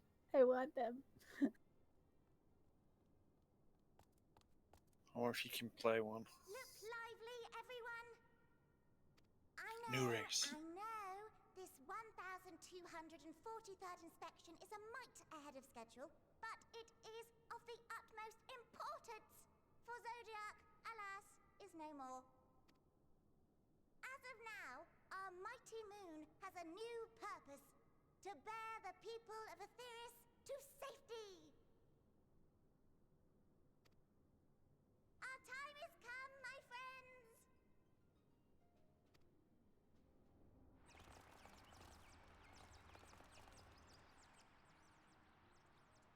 We must be swifter than swift. There is much to do before our guests arrive. I expect your workstations to be immaculate, and don't forget to relay our signal to Aetheris. Questions? Yes? No?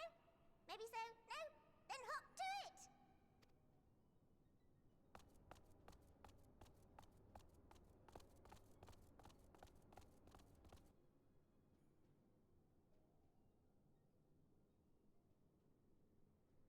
Tis a rather curious cruise. Oh yeah, no questions about that. Hop to it. Endearing forms intended to ease the passengers' hearts, perhaps. I think it's one of those cases of, are there any questions? Several hands go up. No? Okay. Yeah, just gonna ignore the questions. Perhaps. Mainly from the upper deck people that have just arrived have questions. Mm-hmm. Fangrid's face. I know, it's funny.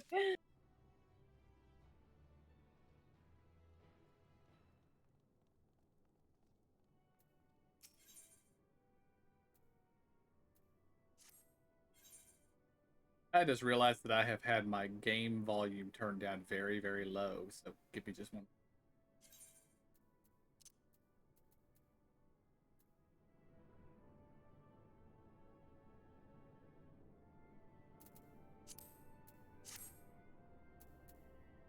I was playing on Sunday with my speakers instead of with my headset, and combat was actually making my floor shake, so I had to turn it down a little bit.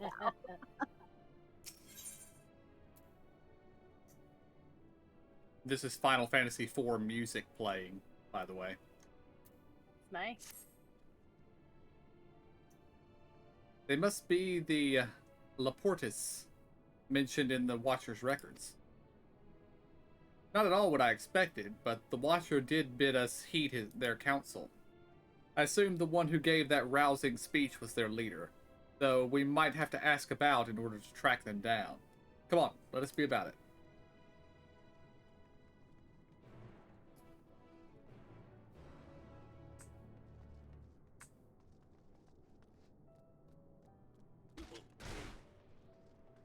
That was quite a bit further than it appeared. Yeah. Yes. I'm heading for the Aetherite. I'll be with you in a moment. I hear an Aether current, by the way, as well. Well, there was one north, and this is north.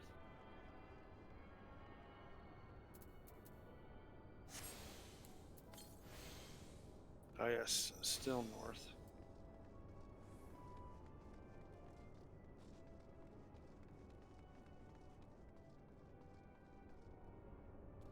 I bet it's up above on one of the walkways. Oh, I see it. It's over here.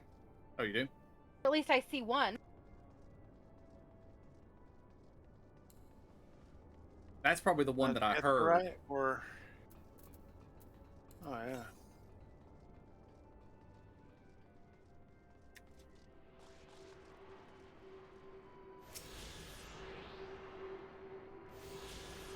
Okay, I feel like we have to talk to this bunny over here.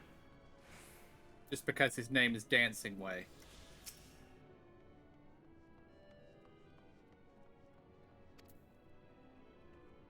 Oh, they just talk about dancing. Okay.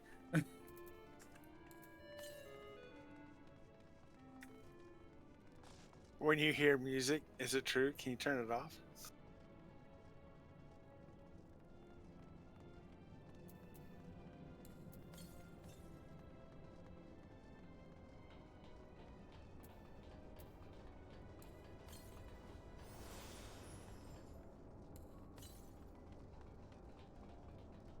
Yeah, it's showing 18 yards from here, so it has to be straight up. Or straight down.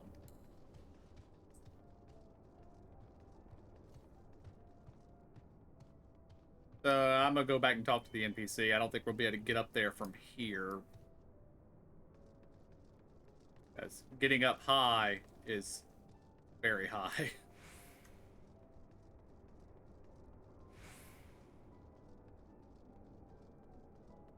We have a camping way.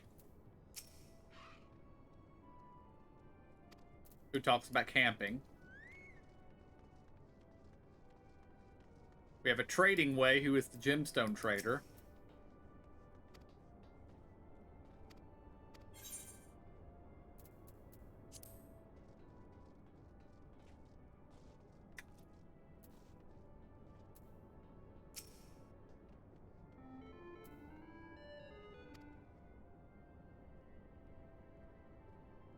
The leader of the crew. Not me, I'm afraid. Singing Way's the name. I'm in charge of the construction and the maintenance of the atmospheric circulation system. Only the crispest, cleanest air for the people of Aetherius, and that's a promise.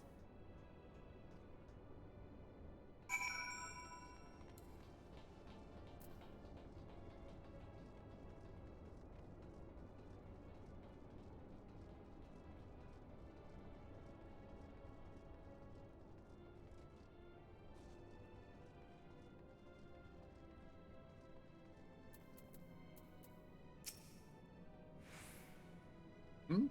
Leader? No. Sleeping Way. My job is... Perhaps I'd better ask.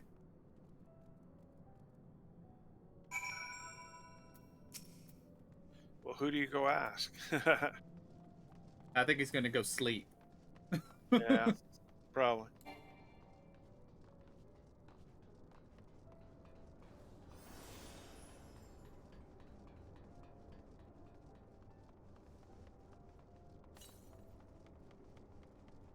Wow, that is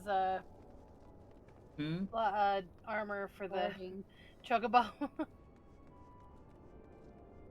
Indeed.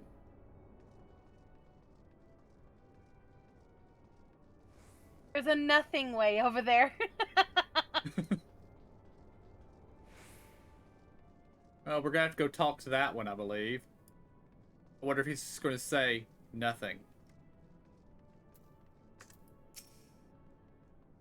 We're all gonna die someday, so what if it happens a little sooner?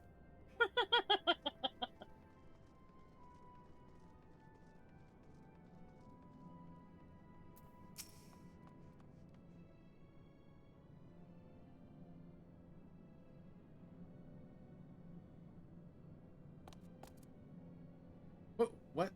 How in the... When did you get here? Who let you in? Why wasn't I told?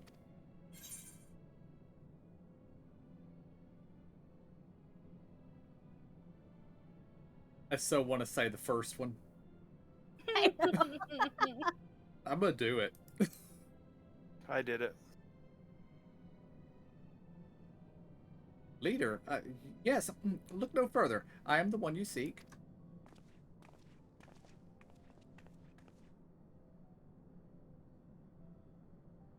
Well, well, looks like you beat us here.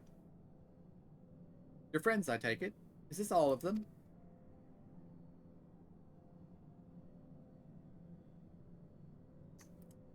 A group comprised entirely of children? What must their parents be thinking? This isn't a nursery, after all. So, perhaps we should build one. Or did we build one already? No matter, you needn't worry your pretty little heads. All will be well, I promise. But goodness me, we shouldn't be standing around gulping. I must take you to meet the others. She was expecting full-grown, ancients. If you could run along back toward the entrance, you'll find a path that leads to the central platform on the upper floor. There's no wrong way to reach it, but it's the large glowing ball at the center, if you find yourselves lost. I shall gather the others and meet you there. Speaking to us like children. Well then, back to the upper floor it is.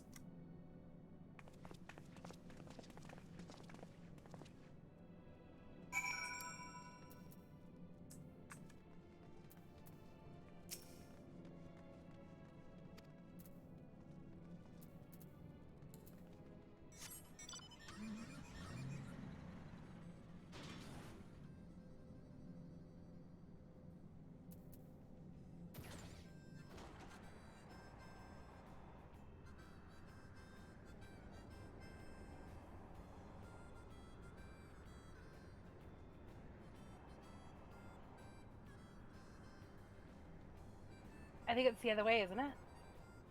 Oh yeah, you're right. I got turned around.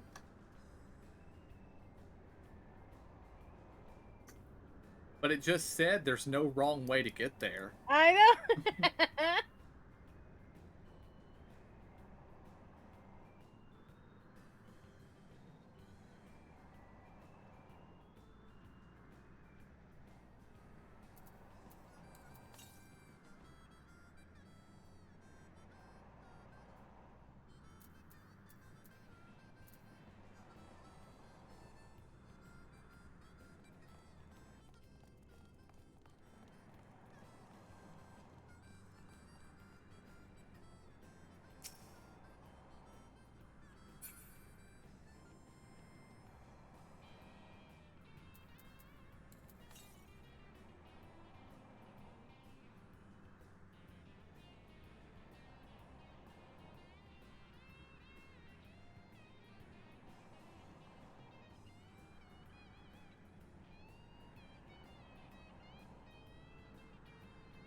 Wobbling way, flopping way.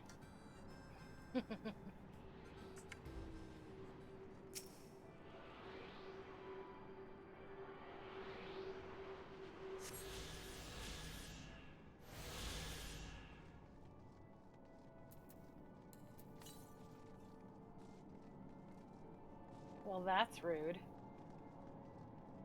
I'm guessing that's not water. That might be lethal, whatever that is. And now we have mapping way.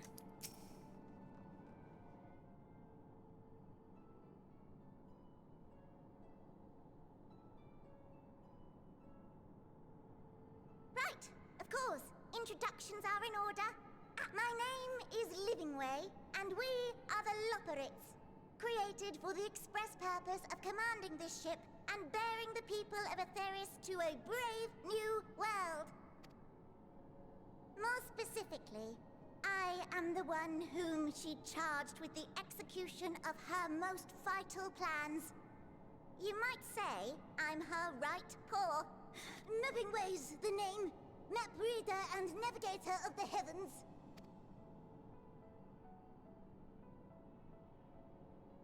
Pleasure to meet you all, but I'm still trying to make sense of this. Confusion and bewilderment are completely understandable. Fear not, I shall walk you through it. The people of Aetheris, through no fault of your own, I'm sure, set in motion a series of events that, unfortunately, culminated in Zodiac's obliteration. Acutely aware of the imminent crisis, your parents sent you little ones on ahead while they began the necessary preparations.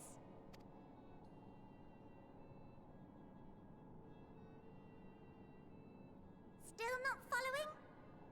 No? Very well, I shall elaborate further.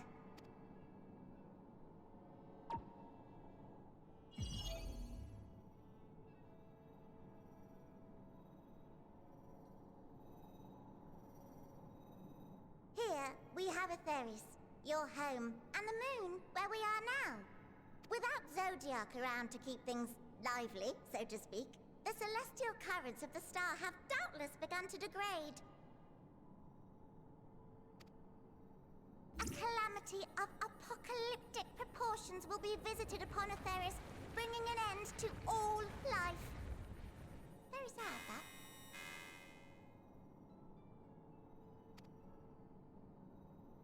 So too hath the Watcher claimed. By thine unperturbed countenance, I gather this eventuality was anticipated. The doom and gloom. Oh yes, quite expected. Imagine, if you will, that Atheris is a delicious carrot that I've forgotten to eat and left out in the midday sun. The most earnest wishes or prayers will not stop it from rotting to the core. So sadly, there's nothing to be done but to abandon said carrot, Atheris, in case the metaphor is lost on you, to its grisly fate. And this moon will serve as the vessel to deliver us to a new home. Just so!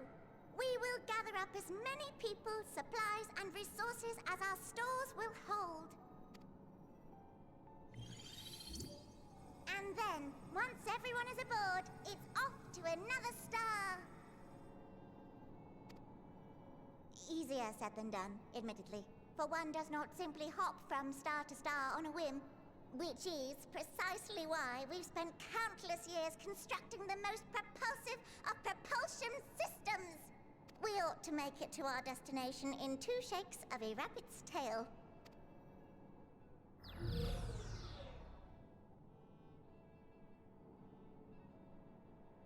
Impressive technology. I dare say it is beyond anything we have ever seen.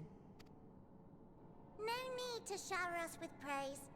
All we've done is faithfully carry out the instructions left to us by Hydaelyn. Back in the old days, when she was still just Venar, she was dedicated to the study of the world and its inner workings. And the Watcher, the real one, not the simulacrum you met, was one of her fellow researchers. We and this wondrous vessel masquerading as a moon are products of their knowledge and know-how.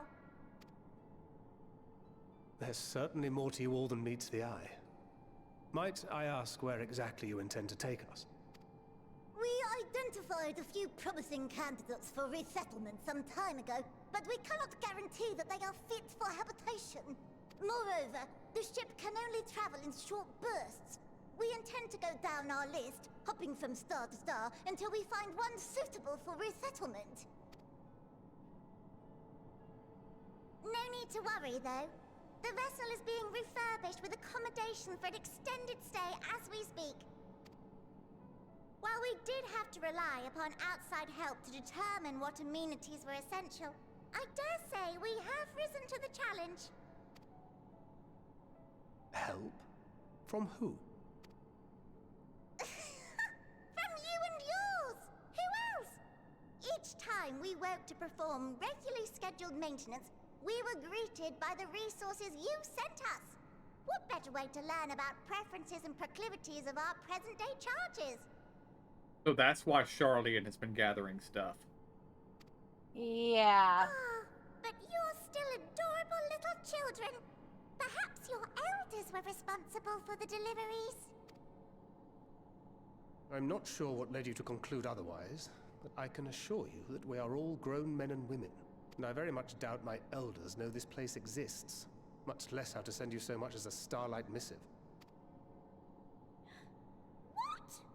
Then who in blazes let you on my moon?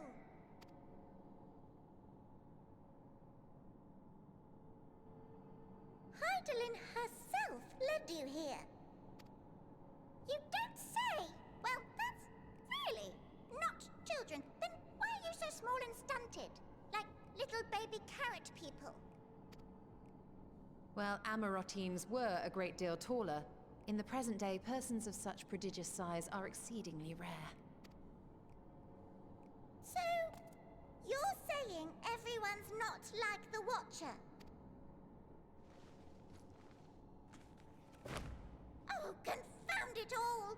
Someone could have at least scribbled a note about your profound miniaturization. That tome in thy possession. Oh, this? One of the first books sent to us. A compendium of the people of Aetheris, with a few blank pages at the back for minor corrections and updates as needed. The sum total of our knowledge of your kind is contained in these pages. I thought it was abridged and made small for our benefit, but this isn't a regular-sized book, is it?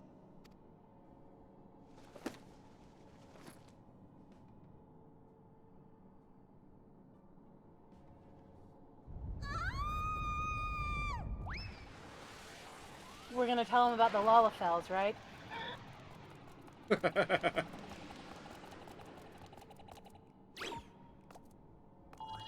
way, can you hear me? Yes, we're all very busy. Change of plans. I need you to rebuild the domiciles at 1/3 the scale. All of them. Yes, all of them, and but me no buts. See to it with all speed. Perhaps you could tell us a bit more about your terrestrial collaborators. Yes, in due time. But first, I'd like to hear more about you, if it's all the same.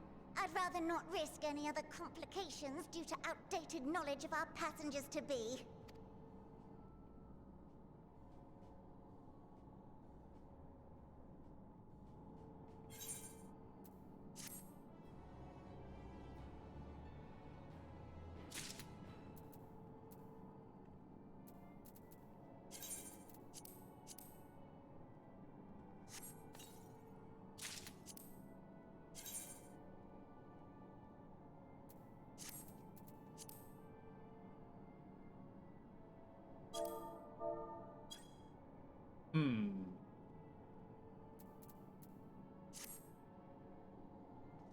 Ooh, I like it. I hate it. Hold on.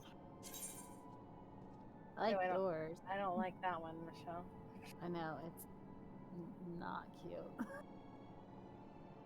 What on earth is going on with that neck? No idea. No idea.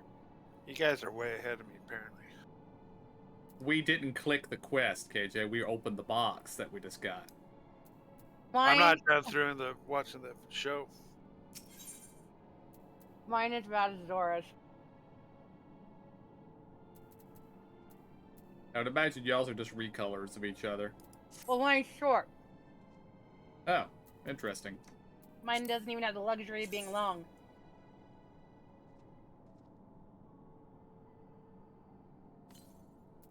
Oh, chess pieces. Okay. Yours is a little bit better.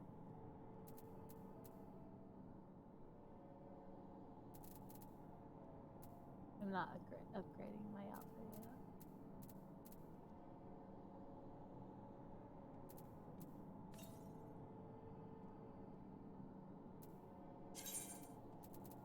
Purple carrot juice as a reward. That's funny. I can make that. You're not like tiny carrot people.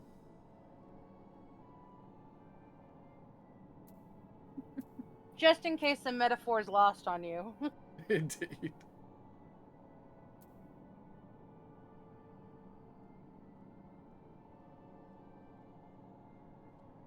Mine's not too bad.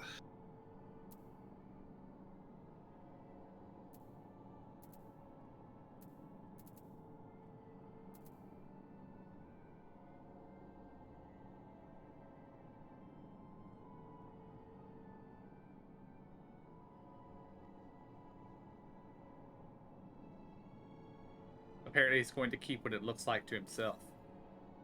I thought it showed. Well, it shows. I can see all your. Oh, you guys actually linked it. Never Yeah. mind. Do.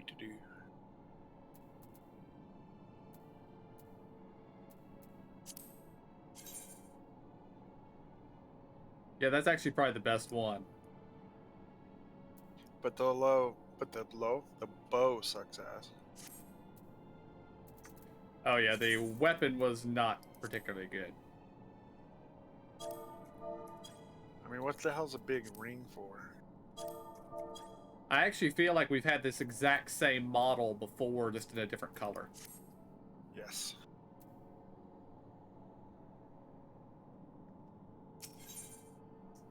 Alright, I'm clicking the NPC. Okay. Right then. Now that you're here, we need you to teach us all you can about your people, and quickly. It won't be long before the final days are upon us in all their terrible grandeur, so it is imperative that we be prepared to receive our passengers to be.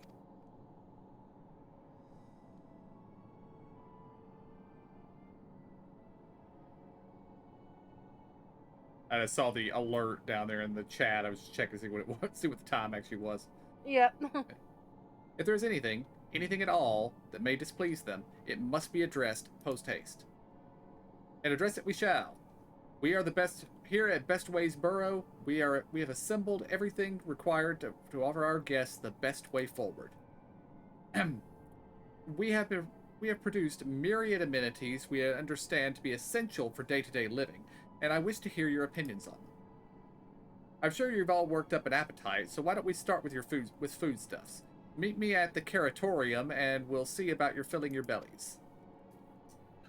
The Caratorium, of course. Yeah! Yeah. I love it. He does not want for enthusiasm. The notion of Aetherius rotting to its core being a matter of course is rather concerning.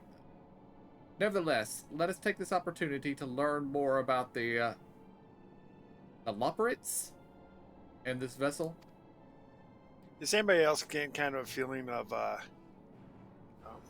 Hitchhiker's Guide? Not Galaxy. Hitchhiker's Guide to the Galaxy.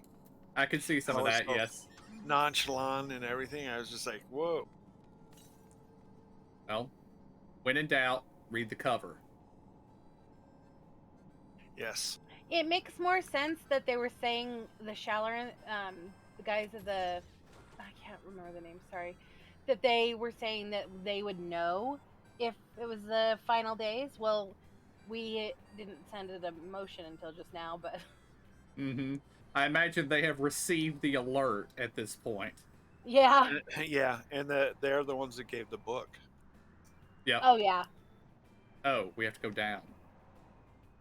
But I wonder, are they gathering supplies Close for your everybody eyes. or just their group? Oh. Thank you. Are they gathering for everyone or just for their own part, like their own town, city, whatever? I think for their own people. I would imagine the Charlians are just planning on saving themselves, but the bunnies are probably planning on saving as many as they can cram in this place. Yeah. Right. And it's good news that we're smaller than they thought. There's more room. Indeed. I do feel sorry for Building Way, though. He's got a lot of work to do. Yeah. Yeah. Well, they can at least get 2/3 more people, right? Why are there bad guys in here? I was just asking myself that question.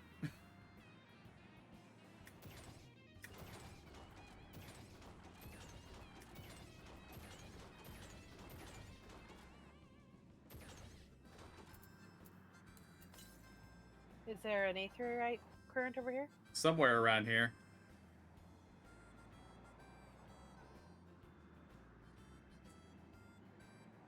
There it is.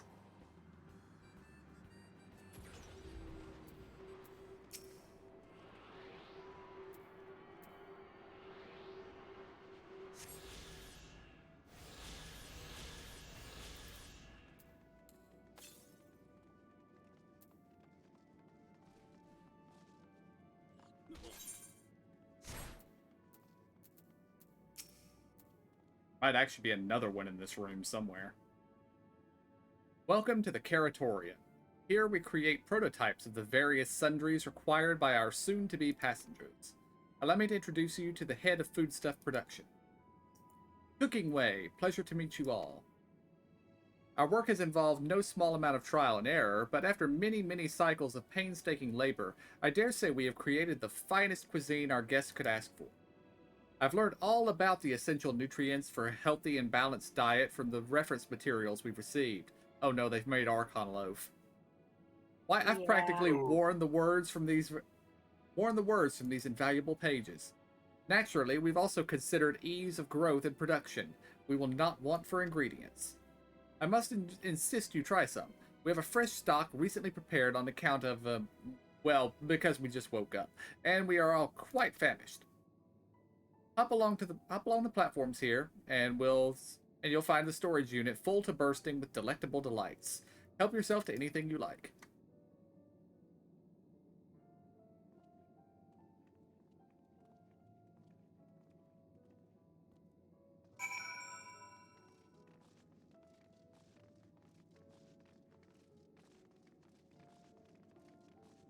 These platforms were not made for us. Well, they did say hop along. Yeah. The crate is guarded by blasting way.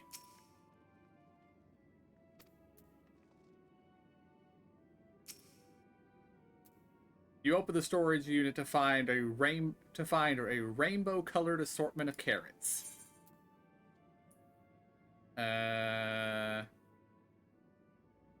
I'm gonna go with the ominous crimson carrot.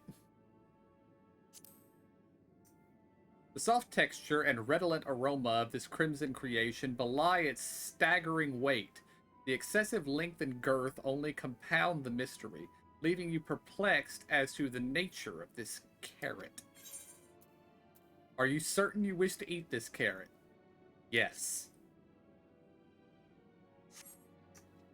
On second thought, you elect to simply take an obscenely large carrot for now.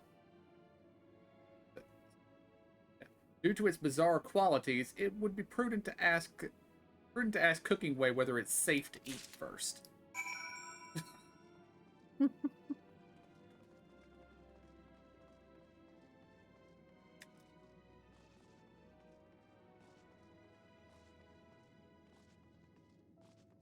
I selected the blue one and it smelled vaguely of mint, but I still had to take the other one to give to Cooking Way. Oh, so you had to take the red one? Or... I didn't take the red one, I took the blue one. Okay. So, did any of our selections set your mouth to watering? It is called in my inventory as obscenely large carrot. Yeah. And the description of it says, even Vieira are like to swoon at the sight of so grand a carrot. That or be offended by all those who assume that they would.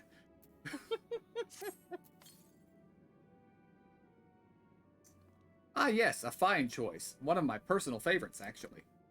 Please, dig in. I'm eager to hear what you think.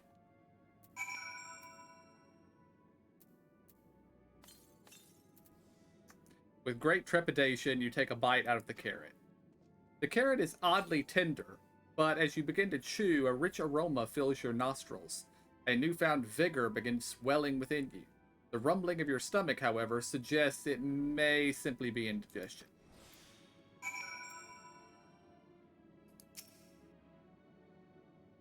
Mine, I'm taken by surprise when blue juices burst forth from the carrot and dribble down your chin. As you take your second bite, you can feel your mental faculties sharpening.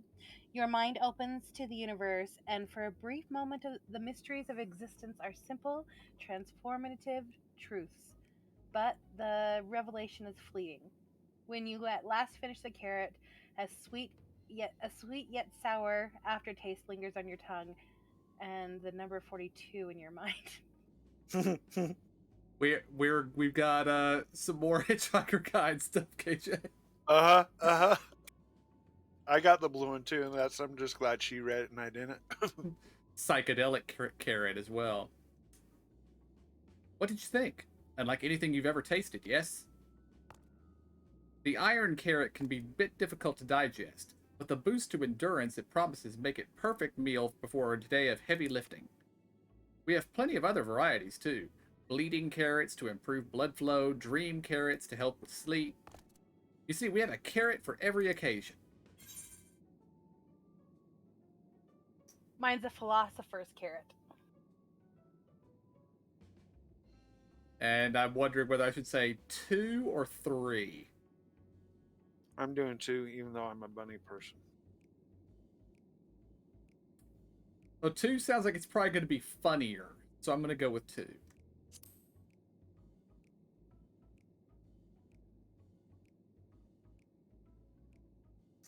You don't like carrots? Oh, you must mean you don't like them served in this fashion. Worry not, we have pureed versions on hand if you haven't the time to chew. I take it you too had a wide assortment of carrots to choose from and naught else?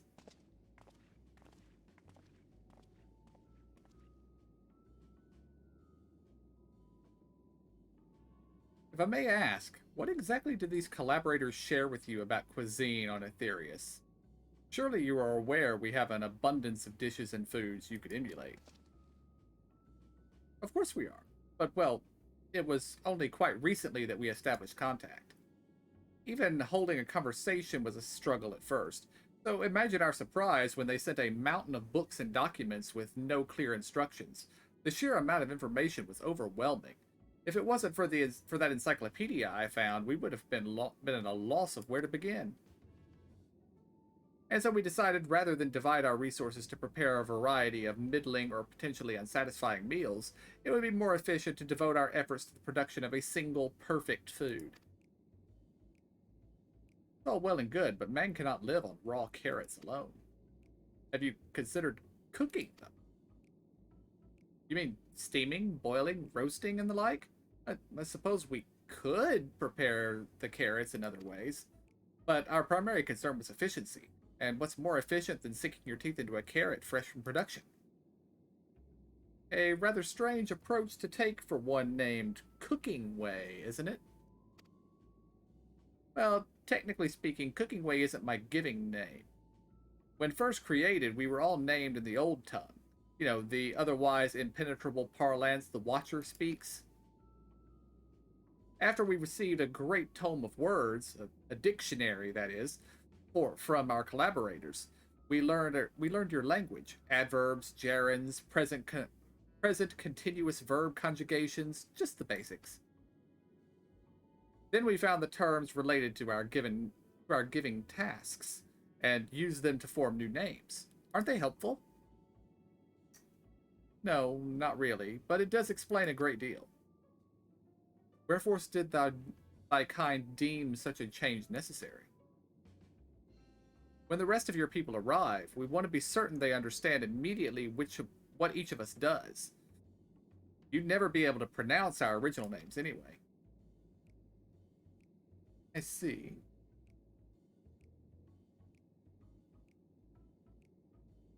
I hope our critiques, such as they are, were helpful to you.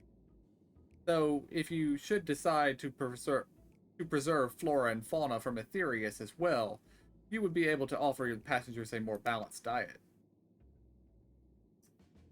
Until such a day, one I pray comes sooner than later, it would appear there is naught but carrots on the menu.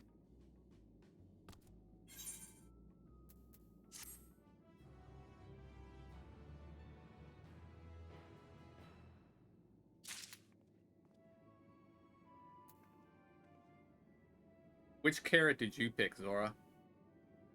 The same as you. Ah.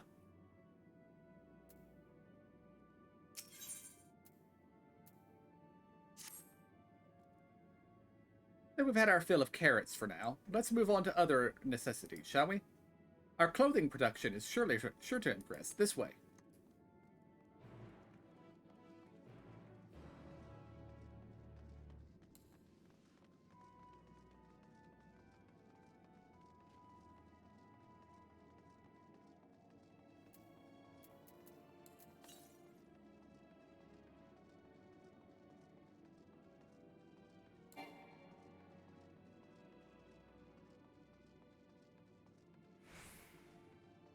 On some of these pods, they're growing carrots. Yeah.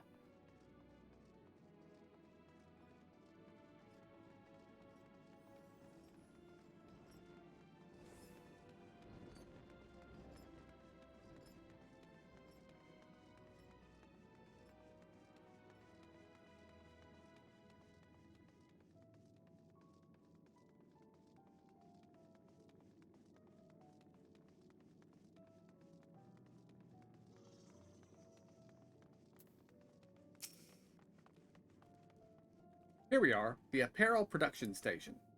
We've chosen to employ more traditional methods for this task. Creation magics. Eidolon, in her infinite wisdom, blessed us with the selfsame affinity for magic her people possessed. We have other amazing talents, of course, and I know you're dying to hear about them, but I will regale you with the details another time. That said, we did run into a spot of trouble at first. Our magic alone was not sufficient to see our work done. In the end, we discovered crystallized aether was a wonderful catalyst that could provide us with the extra vis we need. My, how resourceful. Ah, the sweet sound of recognition. You will also be impressed to hear we've read all about your habit of changing attire to match your chosen profession, for the sake of efficiency, I presume. This has also been taken into account with our designs. But why take my word for it when you can simply try on our clothes? Make yourselves known to the workers and they will see to the rest.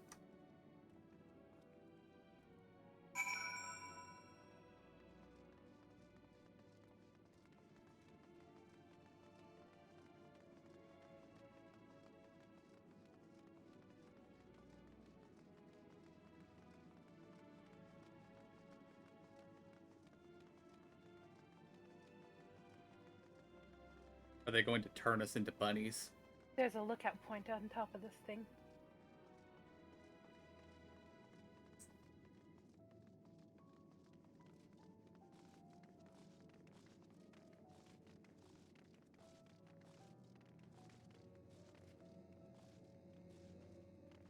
Oh, maybe not. Maybe I just saw this blue globe and thought it was.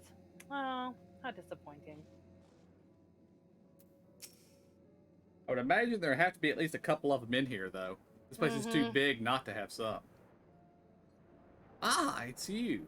One of the visitors from Aetherius. Goodness me, Mappingway wasn't kidding. You really are smaller than the Watcher.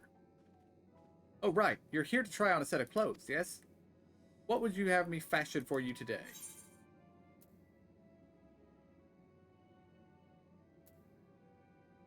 I'm going with option 2.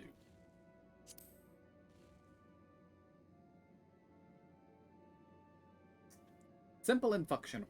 Right. This will only take a moment.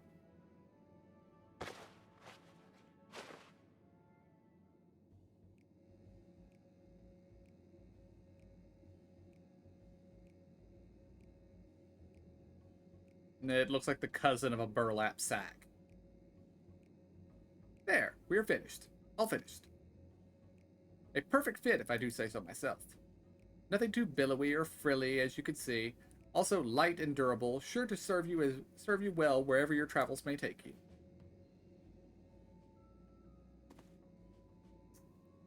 Would you look at that? Speechless, and here I thought you may not like it. If you have a mind to try something else, why not speak to my fellow artisans? I'm sure they'd be happy to oblige. You must continue wearing these garments in order to progress. You will change back to your normal garments if you move too far away. Look to your map for the garment changes area of effect. Speak with a restless Loperette to restore or prolong the garment change. Okay, so I picked a different one. It obviously did not matter. Yeah, yeah, me too.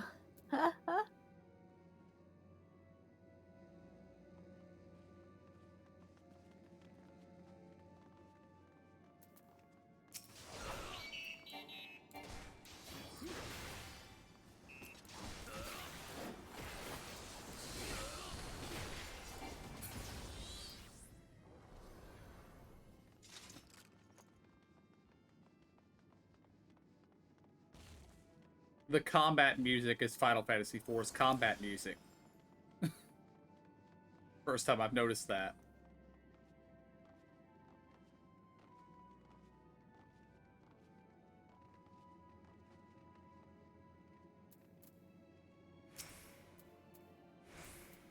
No one said you'd be coming. How can I help you?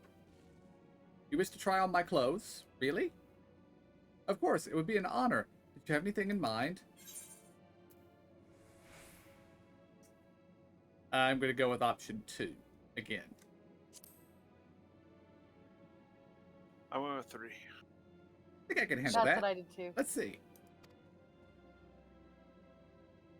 I expect to get the exact same clothes I'm already wearing. This should do. Oh boy. Not the exact same. Some of my best work yet. You're a strange one, aren't you? I honestly wasn't sure what to do when you didn't ask for anything specific. I take my work seriously, however, and I am never one to disappoint. That ensemble is a blend of concepts of a myriad professions, all-purpose attire for the modern man of Aetherius. Do y'all have leopard print? I Yep. do. Oh, did we all do the, what you call it? I think That we all did surprise me. Yeah, I think we all did different ones and it resulted in the same thing again. I was worried how the concept would turn out when put to the proof, but it looks stunning on you. Once you go show Living Way, I'm sure she's eager to see what we've come up with. You must continue to wear the garments, etc., etc. How badly is Thancred gonna make fun of us for this? Mm-hmm. I don't think so. I think he'll be jealous. Oh yes, and we have spike shoulders too. I didn't notice the spike shoulders. Or elbows. Spike elbows. Well, I think these are just, what is that? Shit. Like a handkerchief tied around, and those are the ends.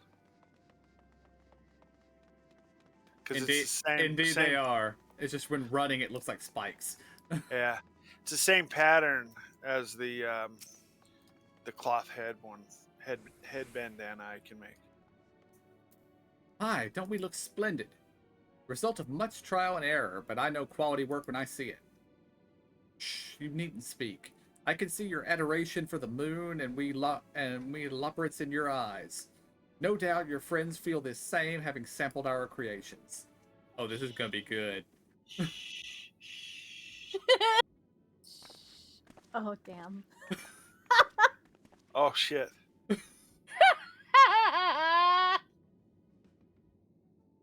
Okay, Thancred isn't gonna be making fun of us. Sorry to have kept you waiting. They insisted we sample all of their concepts ere we returned. Verily, 'tis an ensemble most becoming. Oh my gosh. Oh, the only one that likes it. I love it. We're all just looking at him like, you're crazy.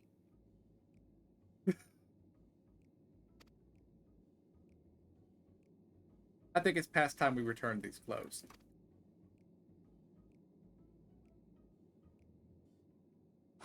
I took her by shock. Did you see that?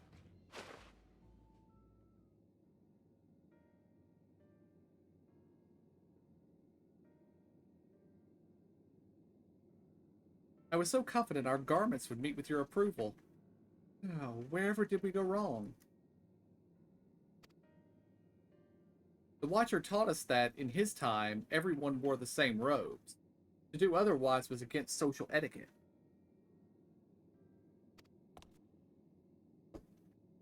We thought we could appeal to modern taste by tailoring these robes to specific professions, but... Please, you mustn't be too hard on yourself. If we resort to evacuating the people of Aetherius, they will most certainly have need of your attire. It is clear you spared no effort in addressing our needs, but you must understand that we are not quite so homogeneous. Speaking for myself, what I wear now better suits my taste, even if it is of inferior make. But there are others whose choices may be influenced by traditions or personal experience. Rather than make assumptions for the whole, we must consider the individual and their potential preferences. I fear we've underestimated the complexity and diversity of your people. Even if we'd memorized every tome we received, I doubt we'd have fared much better. Maybe we're doing you a disservice trying to shower you with our baubles and frippery, thinking it was for your benefit when you'd be better off on your own. There are some who might agree, people who prefer to keep others at arm's length, even when they know they shouldn't. As one such former fool, I'd like to ask you a question. This plan to evacuate and escape the final days, did it account for the reflections of the source as well? Not that I'm aware of. We were born of Heidelin's love for Aetherius, and the salvation of the people on the star, and that star alone has ever been our aim. Surely it's better to devote ourselves to saving one world than divide our efforts across 14 and risk failing them all. I suppose you're right. Living Way, might we have leave to explore Bestway Burrows unattended? You have given us much to think about. Why, certainly. Until later, then.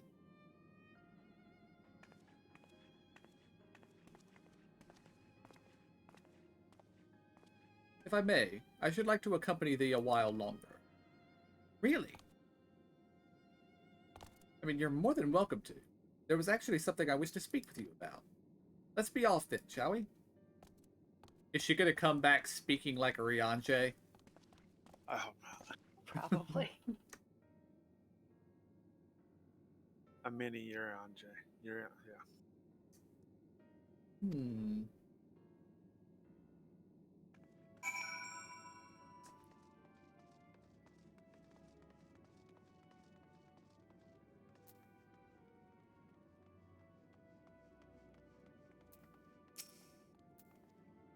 Ah, my apologies. I wasn't trying to spy or anything. Everyone's been talking about the visitors come from Aetherius, and I wanted to see what all the fuss was about. I was excited at first, but now I'm worried. What if the people of Aetherius refuse to come? What if we can't save them? It's clear we've made a mess of things. Oh, but wait. You still haven't visited the domiciles. Once you see them, you'll understand how wonderful the moon truly is. I'm sure of it.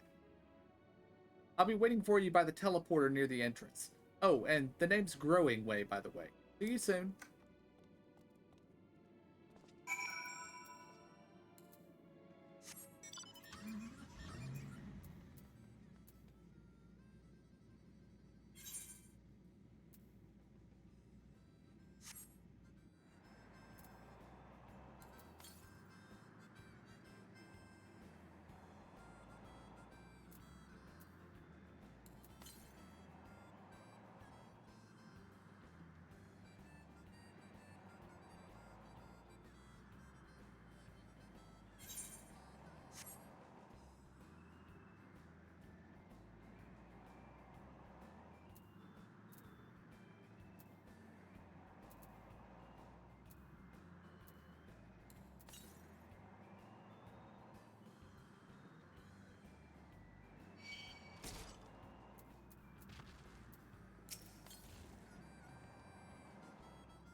Oh, across the way.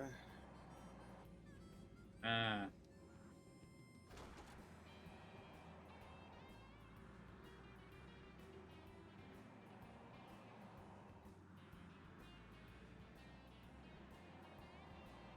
Or the next one, I guess.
here. You're really here. Thank you. Thank you so much. Sorry, what should I call you?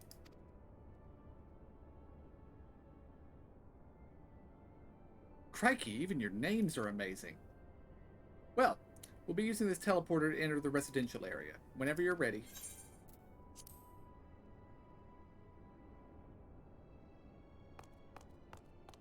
Ready in the teleporter.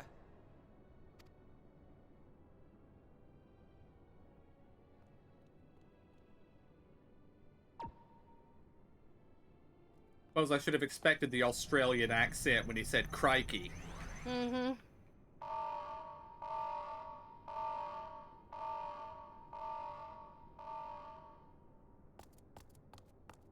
Huh? Access to living quarters restricted due to reconstruction. Then where is it? Oh no!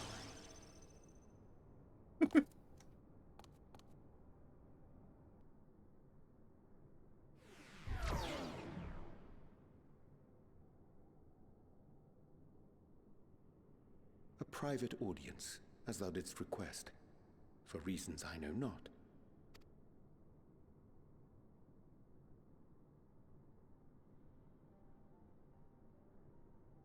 Just a precaution. I'd rather I didn't have to ask the question at all, but I take my responsibilities very, very seriously. Do you and your friends, by any chance, find our accommodation wanting?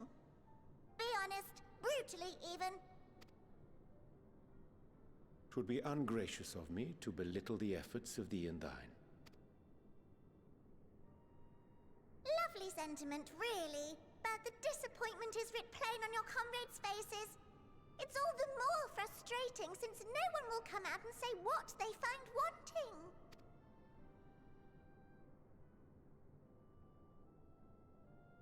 If there are faults in our work, we need to know. We can, we will do better. But time is not on our side. The final days will wait for no one. If your people are to be saved, we must take quick and decisive action. This vessel must serve as a home for as many passengers as possible, for far longer than we may like. Which brings me to my request.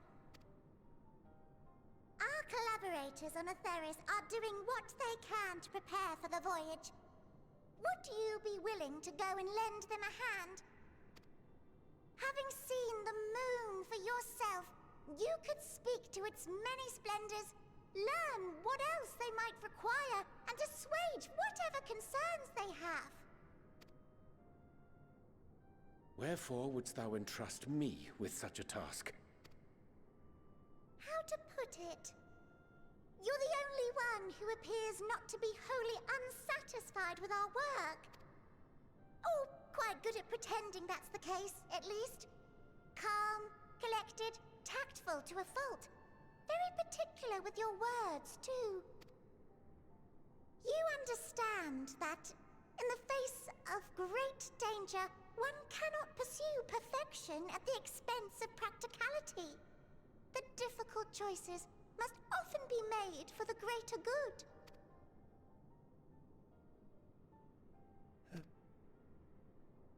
Did not mean to skip that.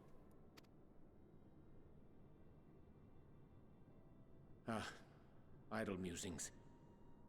'Tis no trifle thou dost ask, yet full well do I understand the urgency and necessity.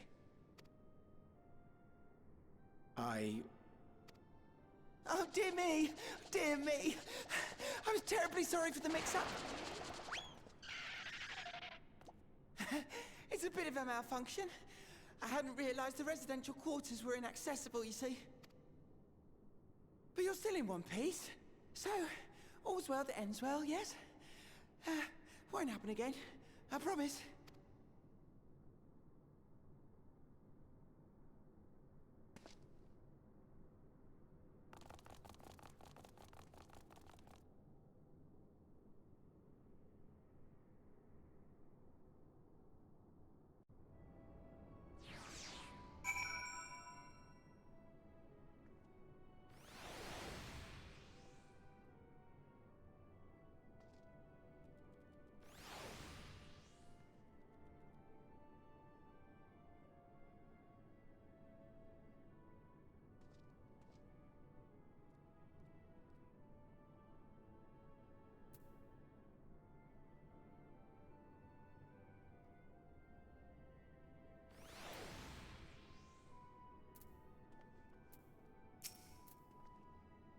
Gosh, that was embarrassing. I promise to be more careful from now on. Since the residential quarters are closed for now, I've rerouted the teleporter to allow travel between floors instead. Hopefully it proves useful in the meantime. Shame you couldn't see it, though. You really would have liked it.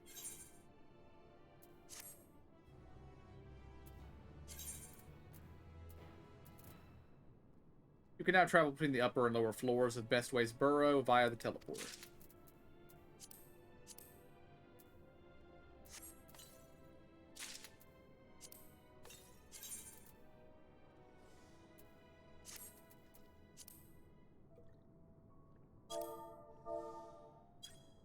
Puffy pants.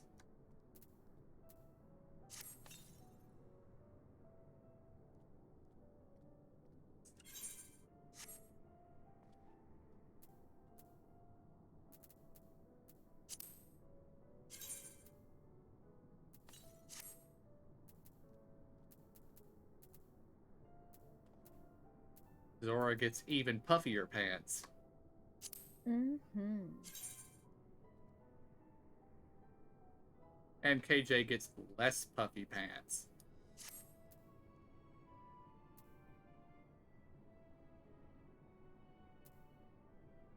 There we go, bunny guys. You need to start thinking of how puffy the clothes are. That's what matters.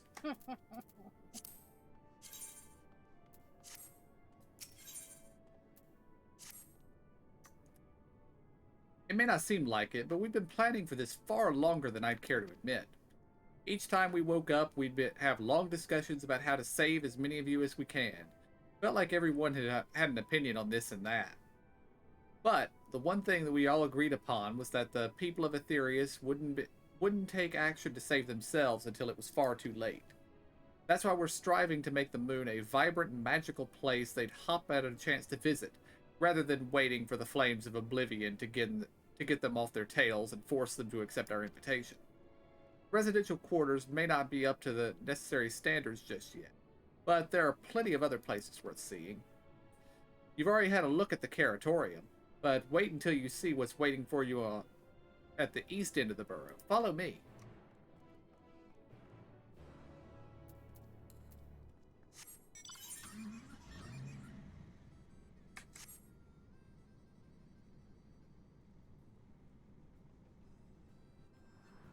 And a few quests on the west. Probably Aether Currents, if I had to guess. True carrot crimes. Off we go. Carrots. That's what's for dinner.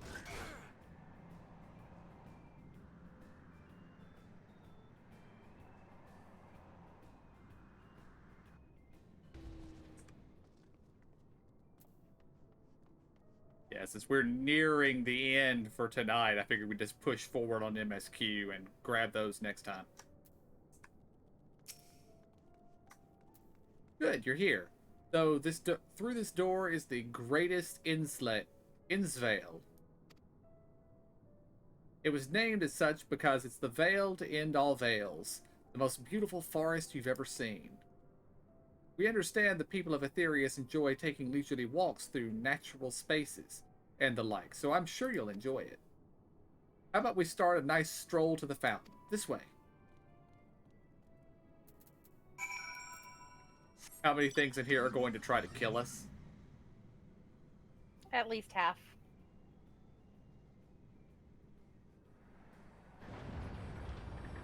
I concur. Well, I mean, if it would kill us, it'd kill him. I don't. I don't think they would do that. Although I see no forest. It is very, very glowy.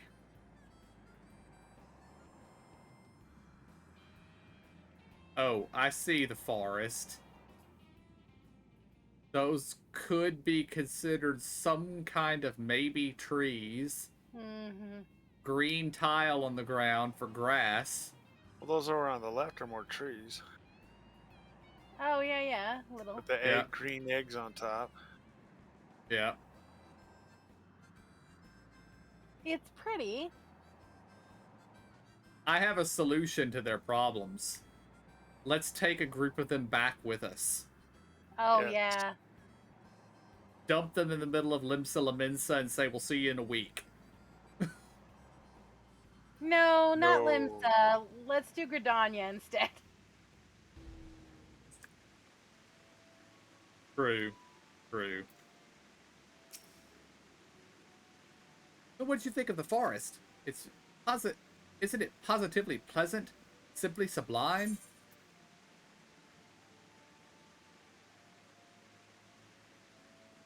I don't want to be critical. It's upsetting me.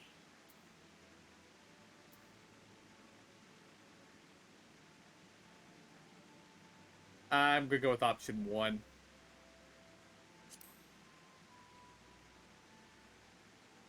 You're pulling my tail. You're in the forest right now. Building this place was a challenge, let me tell you. Since we were born here, we've never seen trees in person before, let alone a forest. Which is what I was going on. They don't know what a forest is. Mm-hmm. The information sent by our collaborators was quite enlightening, but after much deliberation, we decided to use crystalline constructs in place of living trees. And thanks to our atmospheric circulation system, this place produces air as clean as that you'd find in any forest in Aetherius. The fountain behind us is powered by a rather large crystal adorning its top, plays the vital role in supplying us with fresh water. Much time and effort was spent making it the most spherical of spheres, and I dare say the unparalleled roundness speaks for itself. It is very round, Growing Way. I will give you credit for that. I enjoy nothing more than a nice long stretch at a spot of relaxation whenever I come up here. You could do with a stretch yourself.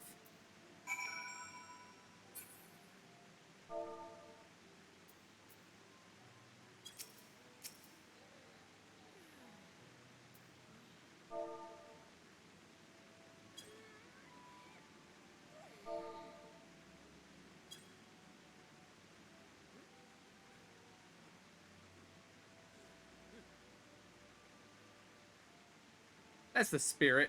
I feel more relaxed simply watching you. A sight worth the many years spent building this place. But it's not too much to ask. It's all been a dream of mine to take a walk through this forest with somebody from Aetherius. Could we maybe? Yeah, sure. You will? Be still, my quivering whiskers. Growing Way is now accompanying you, keep him at your side, etc., etc., etc. Oh, I do believe one update in this patch is you can now mount and teleport while you have somebody following you, and they don't go immediately back to the spot. So. Nice. I'm looking for blue circles.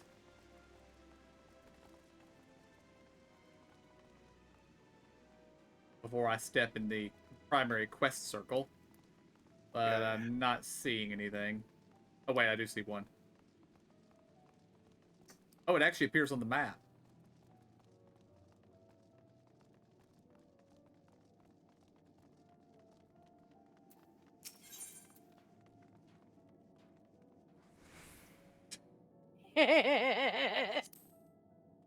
What? Taste the rainbow. No!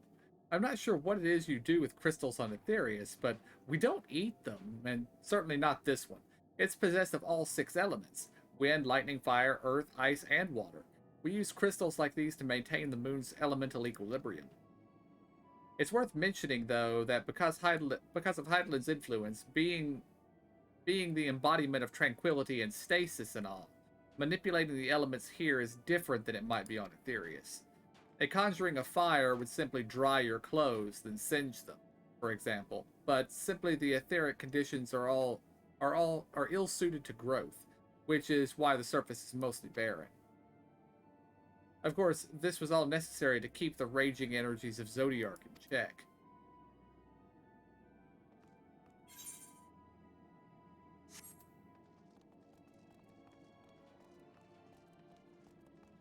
I don't see any more on the map, but I'm gonna loop around just to see if it's a range thing.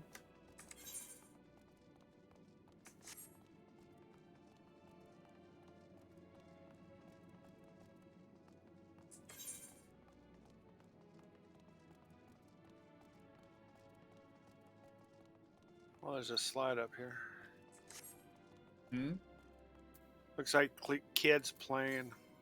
Oh yeah, little They're even playground. smaller than the other ones.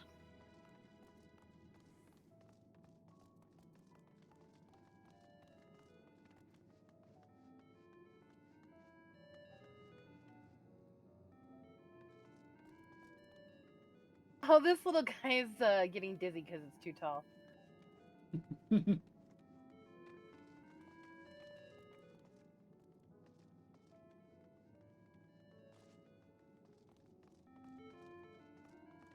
There. I used the slide. Yay.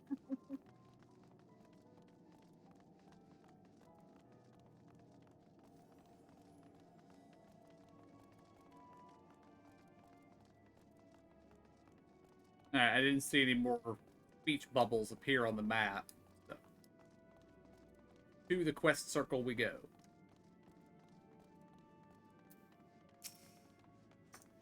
I was thinking that I could be more helpful to you by teaching you a little about the moon and what it is we do. When we were first created, the moon's sole purpose was to hold Zodiark, and there was absolutely nothing to be found here.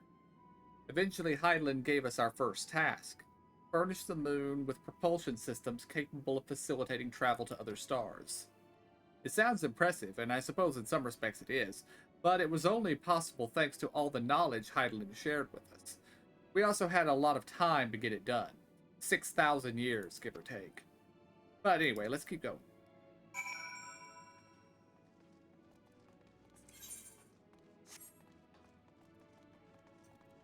The same circle? I think this is the same circle.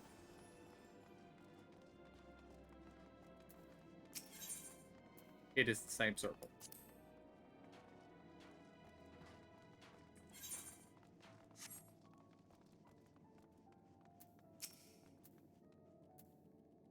This may come as a surprise, but we didn't begin building the habitable areas until after the propulsion systems were ready. Considering how long it took, I wish we'd started sooner. Who would have thought we'd need 4,000 years to make all this?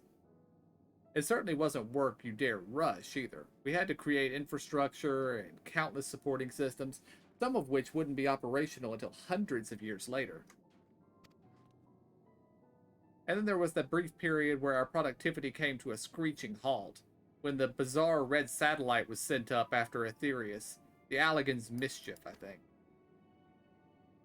We thought maybe some new nefarious actor was colluding with Zodiark. All we could do was stand by and brace ourselves for the worst. I can't tell you how relieved we were when Hydaelyn informed us of its destruction. Oh yes, there was much joyous humming that day.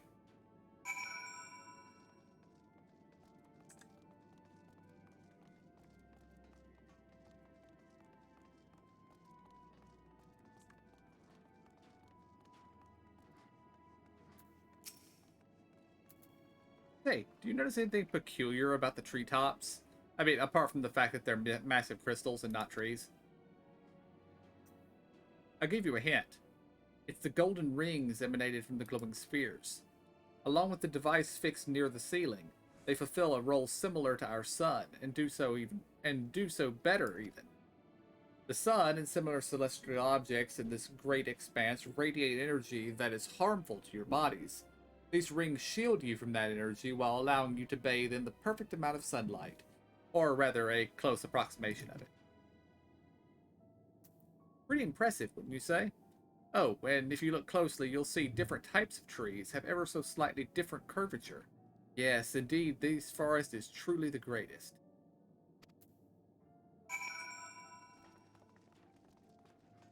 Okay, if nothing else, he has to go to Gridania. Yes. He can hang out with the sylphs. There was something else I wanted to tell you about it. Oh, right. The propulsion systems and habitat facilities were completed around 2,000 years ago, and with that, the most important features were fit to purpose. Which was all well and good, except we still knew absolutely nothing about the present-day people of Aetherius. Why not go and visit Aetherius yourself, you might ask? Strictly forbidden. Were our technology or knowledge of the moon's true purpose exploited for evil ends, the result could be disastrous. Then there were a few more rejoinings, and it became increasingly difficult to converse with Heidelin. Fearful we might lose the ability to communicate with her altogether, we beseeched her to find people on Aetherius who we could trust to help. We were quite fortunate everything worked out as it did. Ah, so she made contact with the seer guy in Charlian, and that's where that came from. Hmm.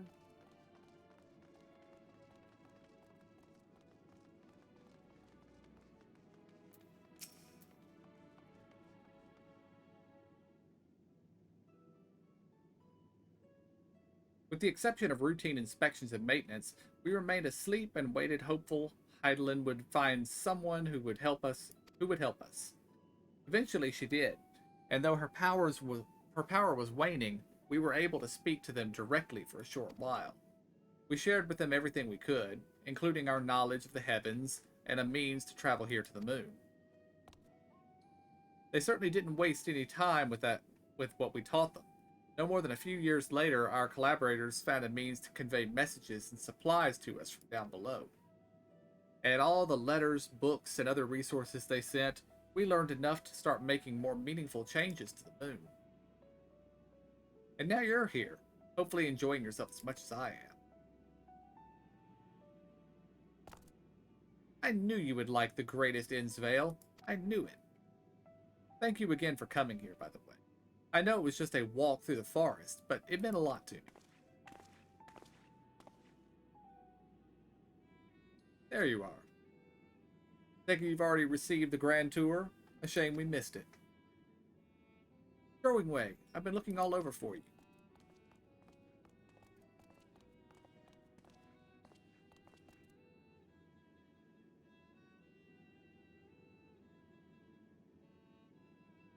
Oh, is this about the teleporter to the residential area? No, never mind that. We have more pressing matters at hand. I will be calling an emergency meeting shortly, and your attendance is required. Really? I can't imagine why you need me there, but if you insist.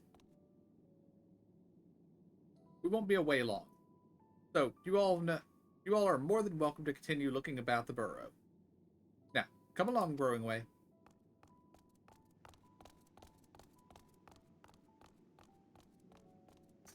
Before we arrived, you seemed to be in the midst of a rousing conversation with your guide. Did you learn anything of importance?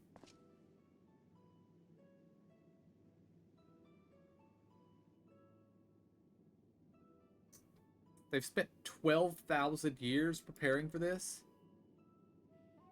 With the appointed hours fast approaching, I can certainly understand their restlessness. Still, it remains to be seen if the people can be persuaded to evacuate when there are yet no signs of the final days. What's more, the technology of this place defies imagination. I doubt there are many who would readily come to terms with living in such terrain. Whoever these collaborators are, unless they are possessed of the world's most charming personalities or a means to forcibly evacuate people, they will meet with a great deal of resistance.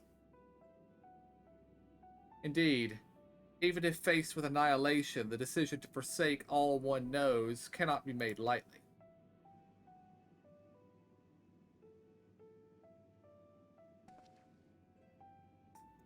Forgive me, friends, but I must beg your leave.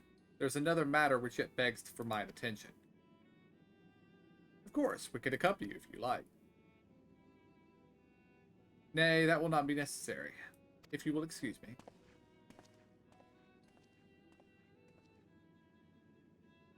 That's because he's going to whatchamacallit. Mm-hmm. I can't believe they can't put all this together. Who were they just looking at? There's a crate and an ark. Or a Noah's Ark, yeah. Yep. It is clear now the difficult decision lie ahead of us. Preparation for the evacuation of Aetherius is indeed crucial, but I am not yet willing to forsake our world and its reflections, and I trust I am not alone in my reticence.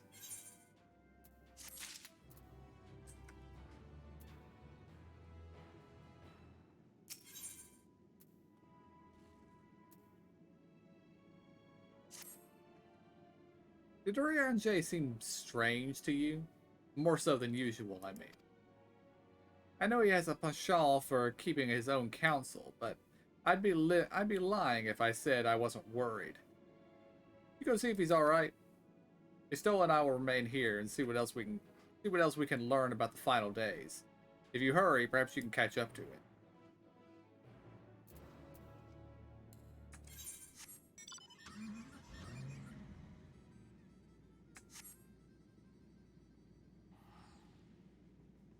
I don't think you want to teleport, KJ.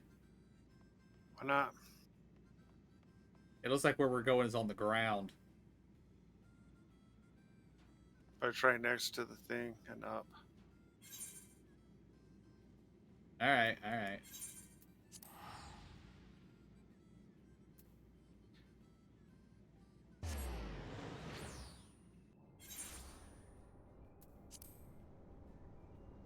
I don't know what level though. Oh, it's right here. Yeah.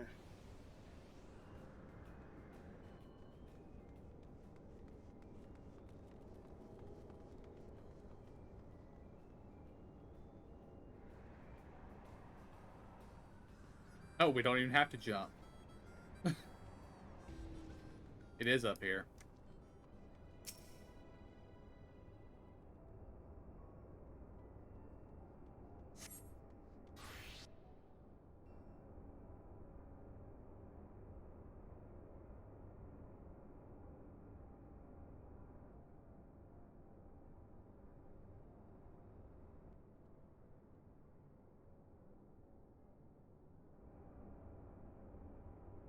Ryanje appears to be heading towards the entrance to Bestway's Burrow.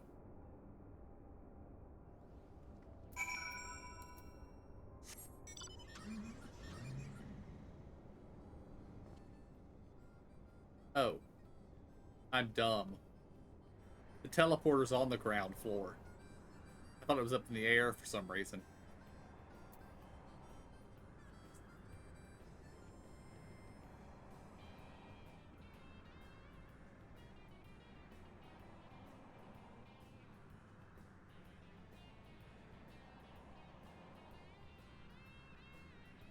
Alright, we'll chase down Ryanje, see what he has to say, and then probably call it for the night. Okay.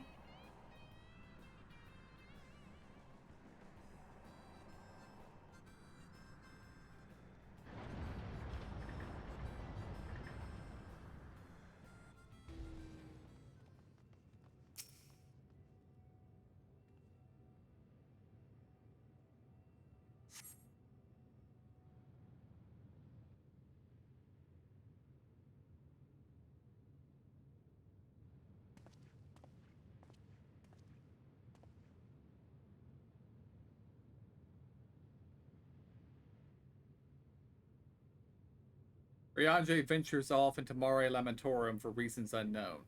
You must tread carefully, else he might sense your presence. Oh, we're stalking him. We're not just going up and talking to him. Is that the case? Spying on, yes. Follow Ryanje from a safe distance. The objective here will end in failure if you are noticed or if you fall too far behind. They like this pack.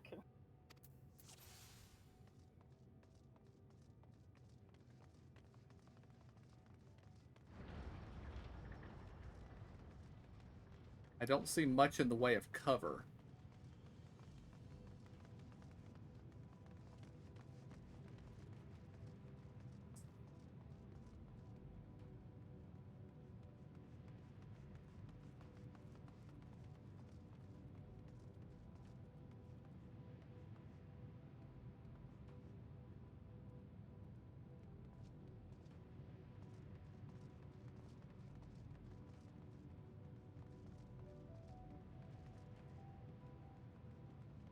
Ah, he saw me.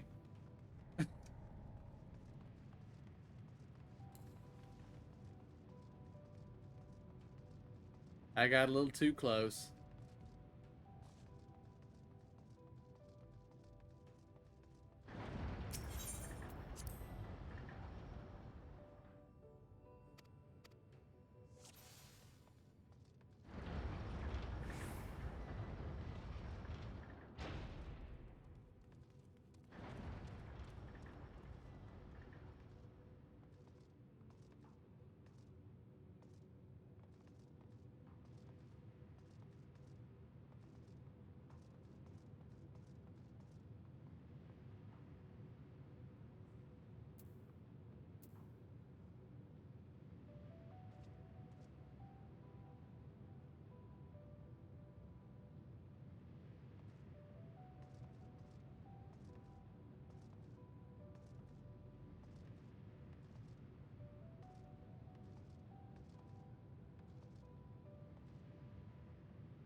And he saw me again.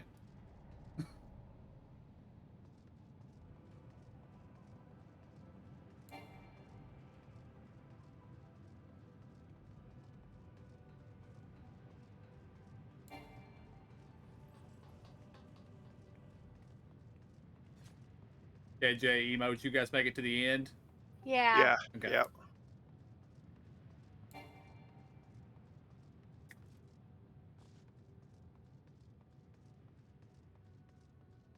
I think I was pretty close.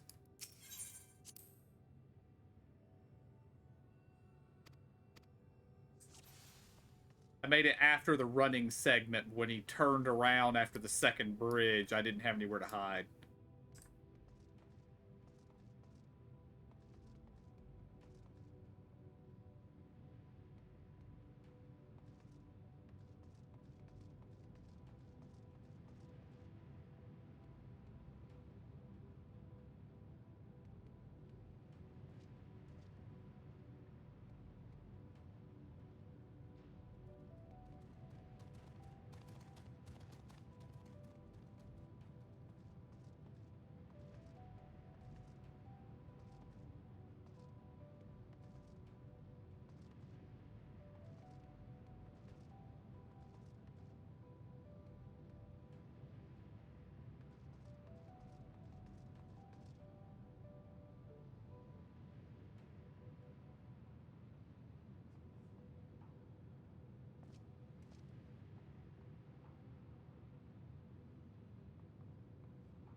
Thine arrival is timely as ever.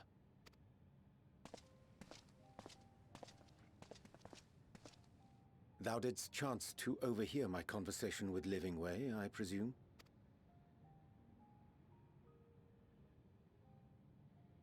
'Twas not mine intent to move in shadow. Nevertheless, I have been asked to do that and more yet again.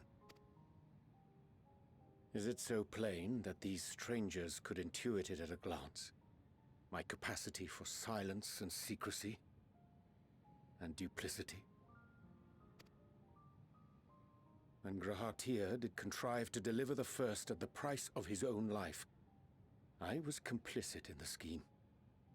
A sacrifice averted for a mercy. Would that I could say the same for Menphilia. One life for one world. And by that bloody bargain brokered by my hand were the scions robbed of a dear comrade, and Flamine her beloved daughter. Two souls, whose selflessness was beyond measure, whose resolve was unshakable. They would not be moved even had I thought to protest. But protest I did not. Far from it. I pushed them forward. No effort did I make to seek out alternatives, ones that would not demand such terrible costs. That resignation weigheth heavy on my mind, as does the memory of another lost to mine inaction. Dearest Moonbrider, who did face death unflinching, that we might secure a means to bring low the Ascians. In her hour of need, I did naught. Dutiful disciple of Louisoix, ever looking to the greater good.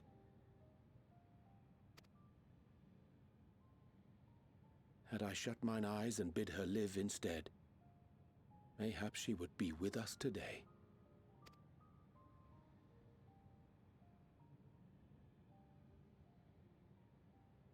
Selfish wants born of everlasting regrets.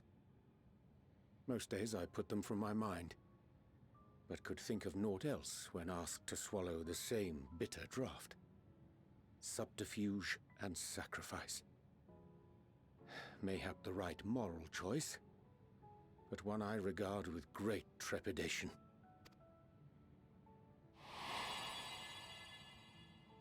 The calamity of Amarot was a tragedy beyond reckoning, one which must never again come to pass.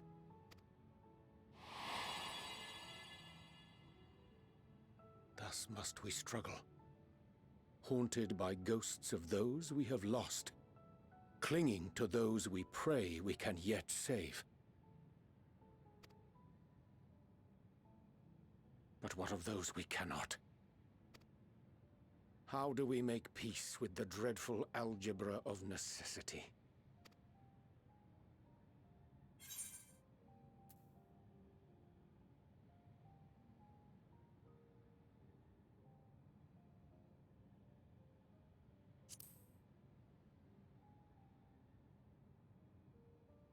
Sage counsel indeed.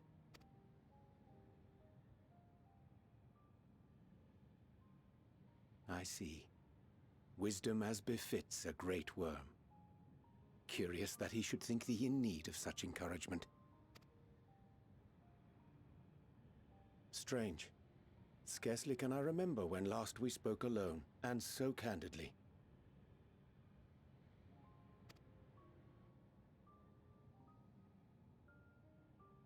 I thank thee. For all my supposed skill with words, I find it difficult to express such private thoughts. As for the Loporrit's proposition, I will take time and consider how to respond. 'Twould be to our mutual benefit if we could converse more openly with our aspiring caretakers.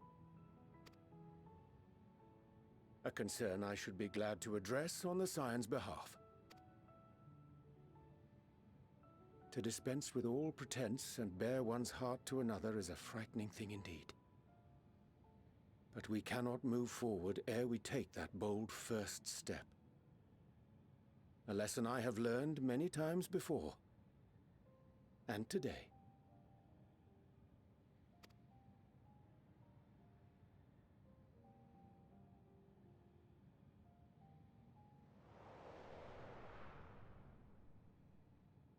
What are they saying?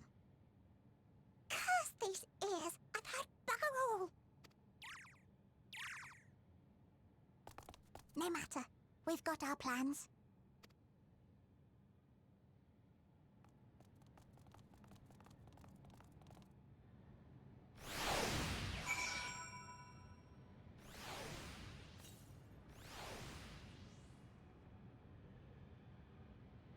Curse these ears. Did she not have an evil grin after whatever Yeah. we've got our own plans? What was the name of Whoa. it? What was the name of them? I didn't see them. I didn't register the name. A name of what? That was the Curse leader. These Ears? Was it the leader? Okay. Yeah. I don't trust them rabbits. In truth, my reason for traveling hither was to effect a plan of my own. A plan which may pave a way forward for us all. May, I say, for there is no guarantee of success. 'Tis the reason I set out alone, that failure, should it come, would be mine to bear alone. Yet thou standst before me with proffered hand and open heart. 'Twould be remiss of me to refuse thy amity, and so I ask, wouldst thou join in my endeavor? Alright, I think we'll pick this quest up next time. Okay.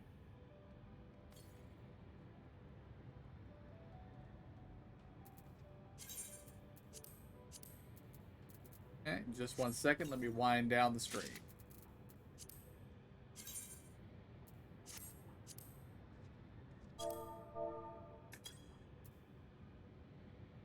Alright, guys, I think that is where we're going to call it for tonight. And I will be back tomorrow, hopefully, with more Final Fantasy XIV. Until then, I want to thank y'all for joining me. I hope y'all enjoyed it. I'll see y'all next time. Have a good night.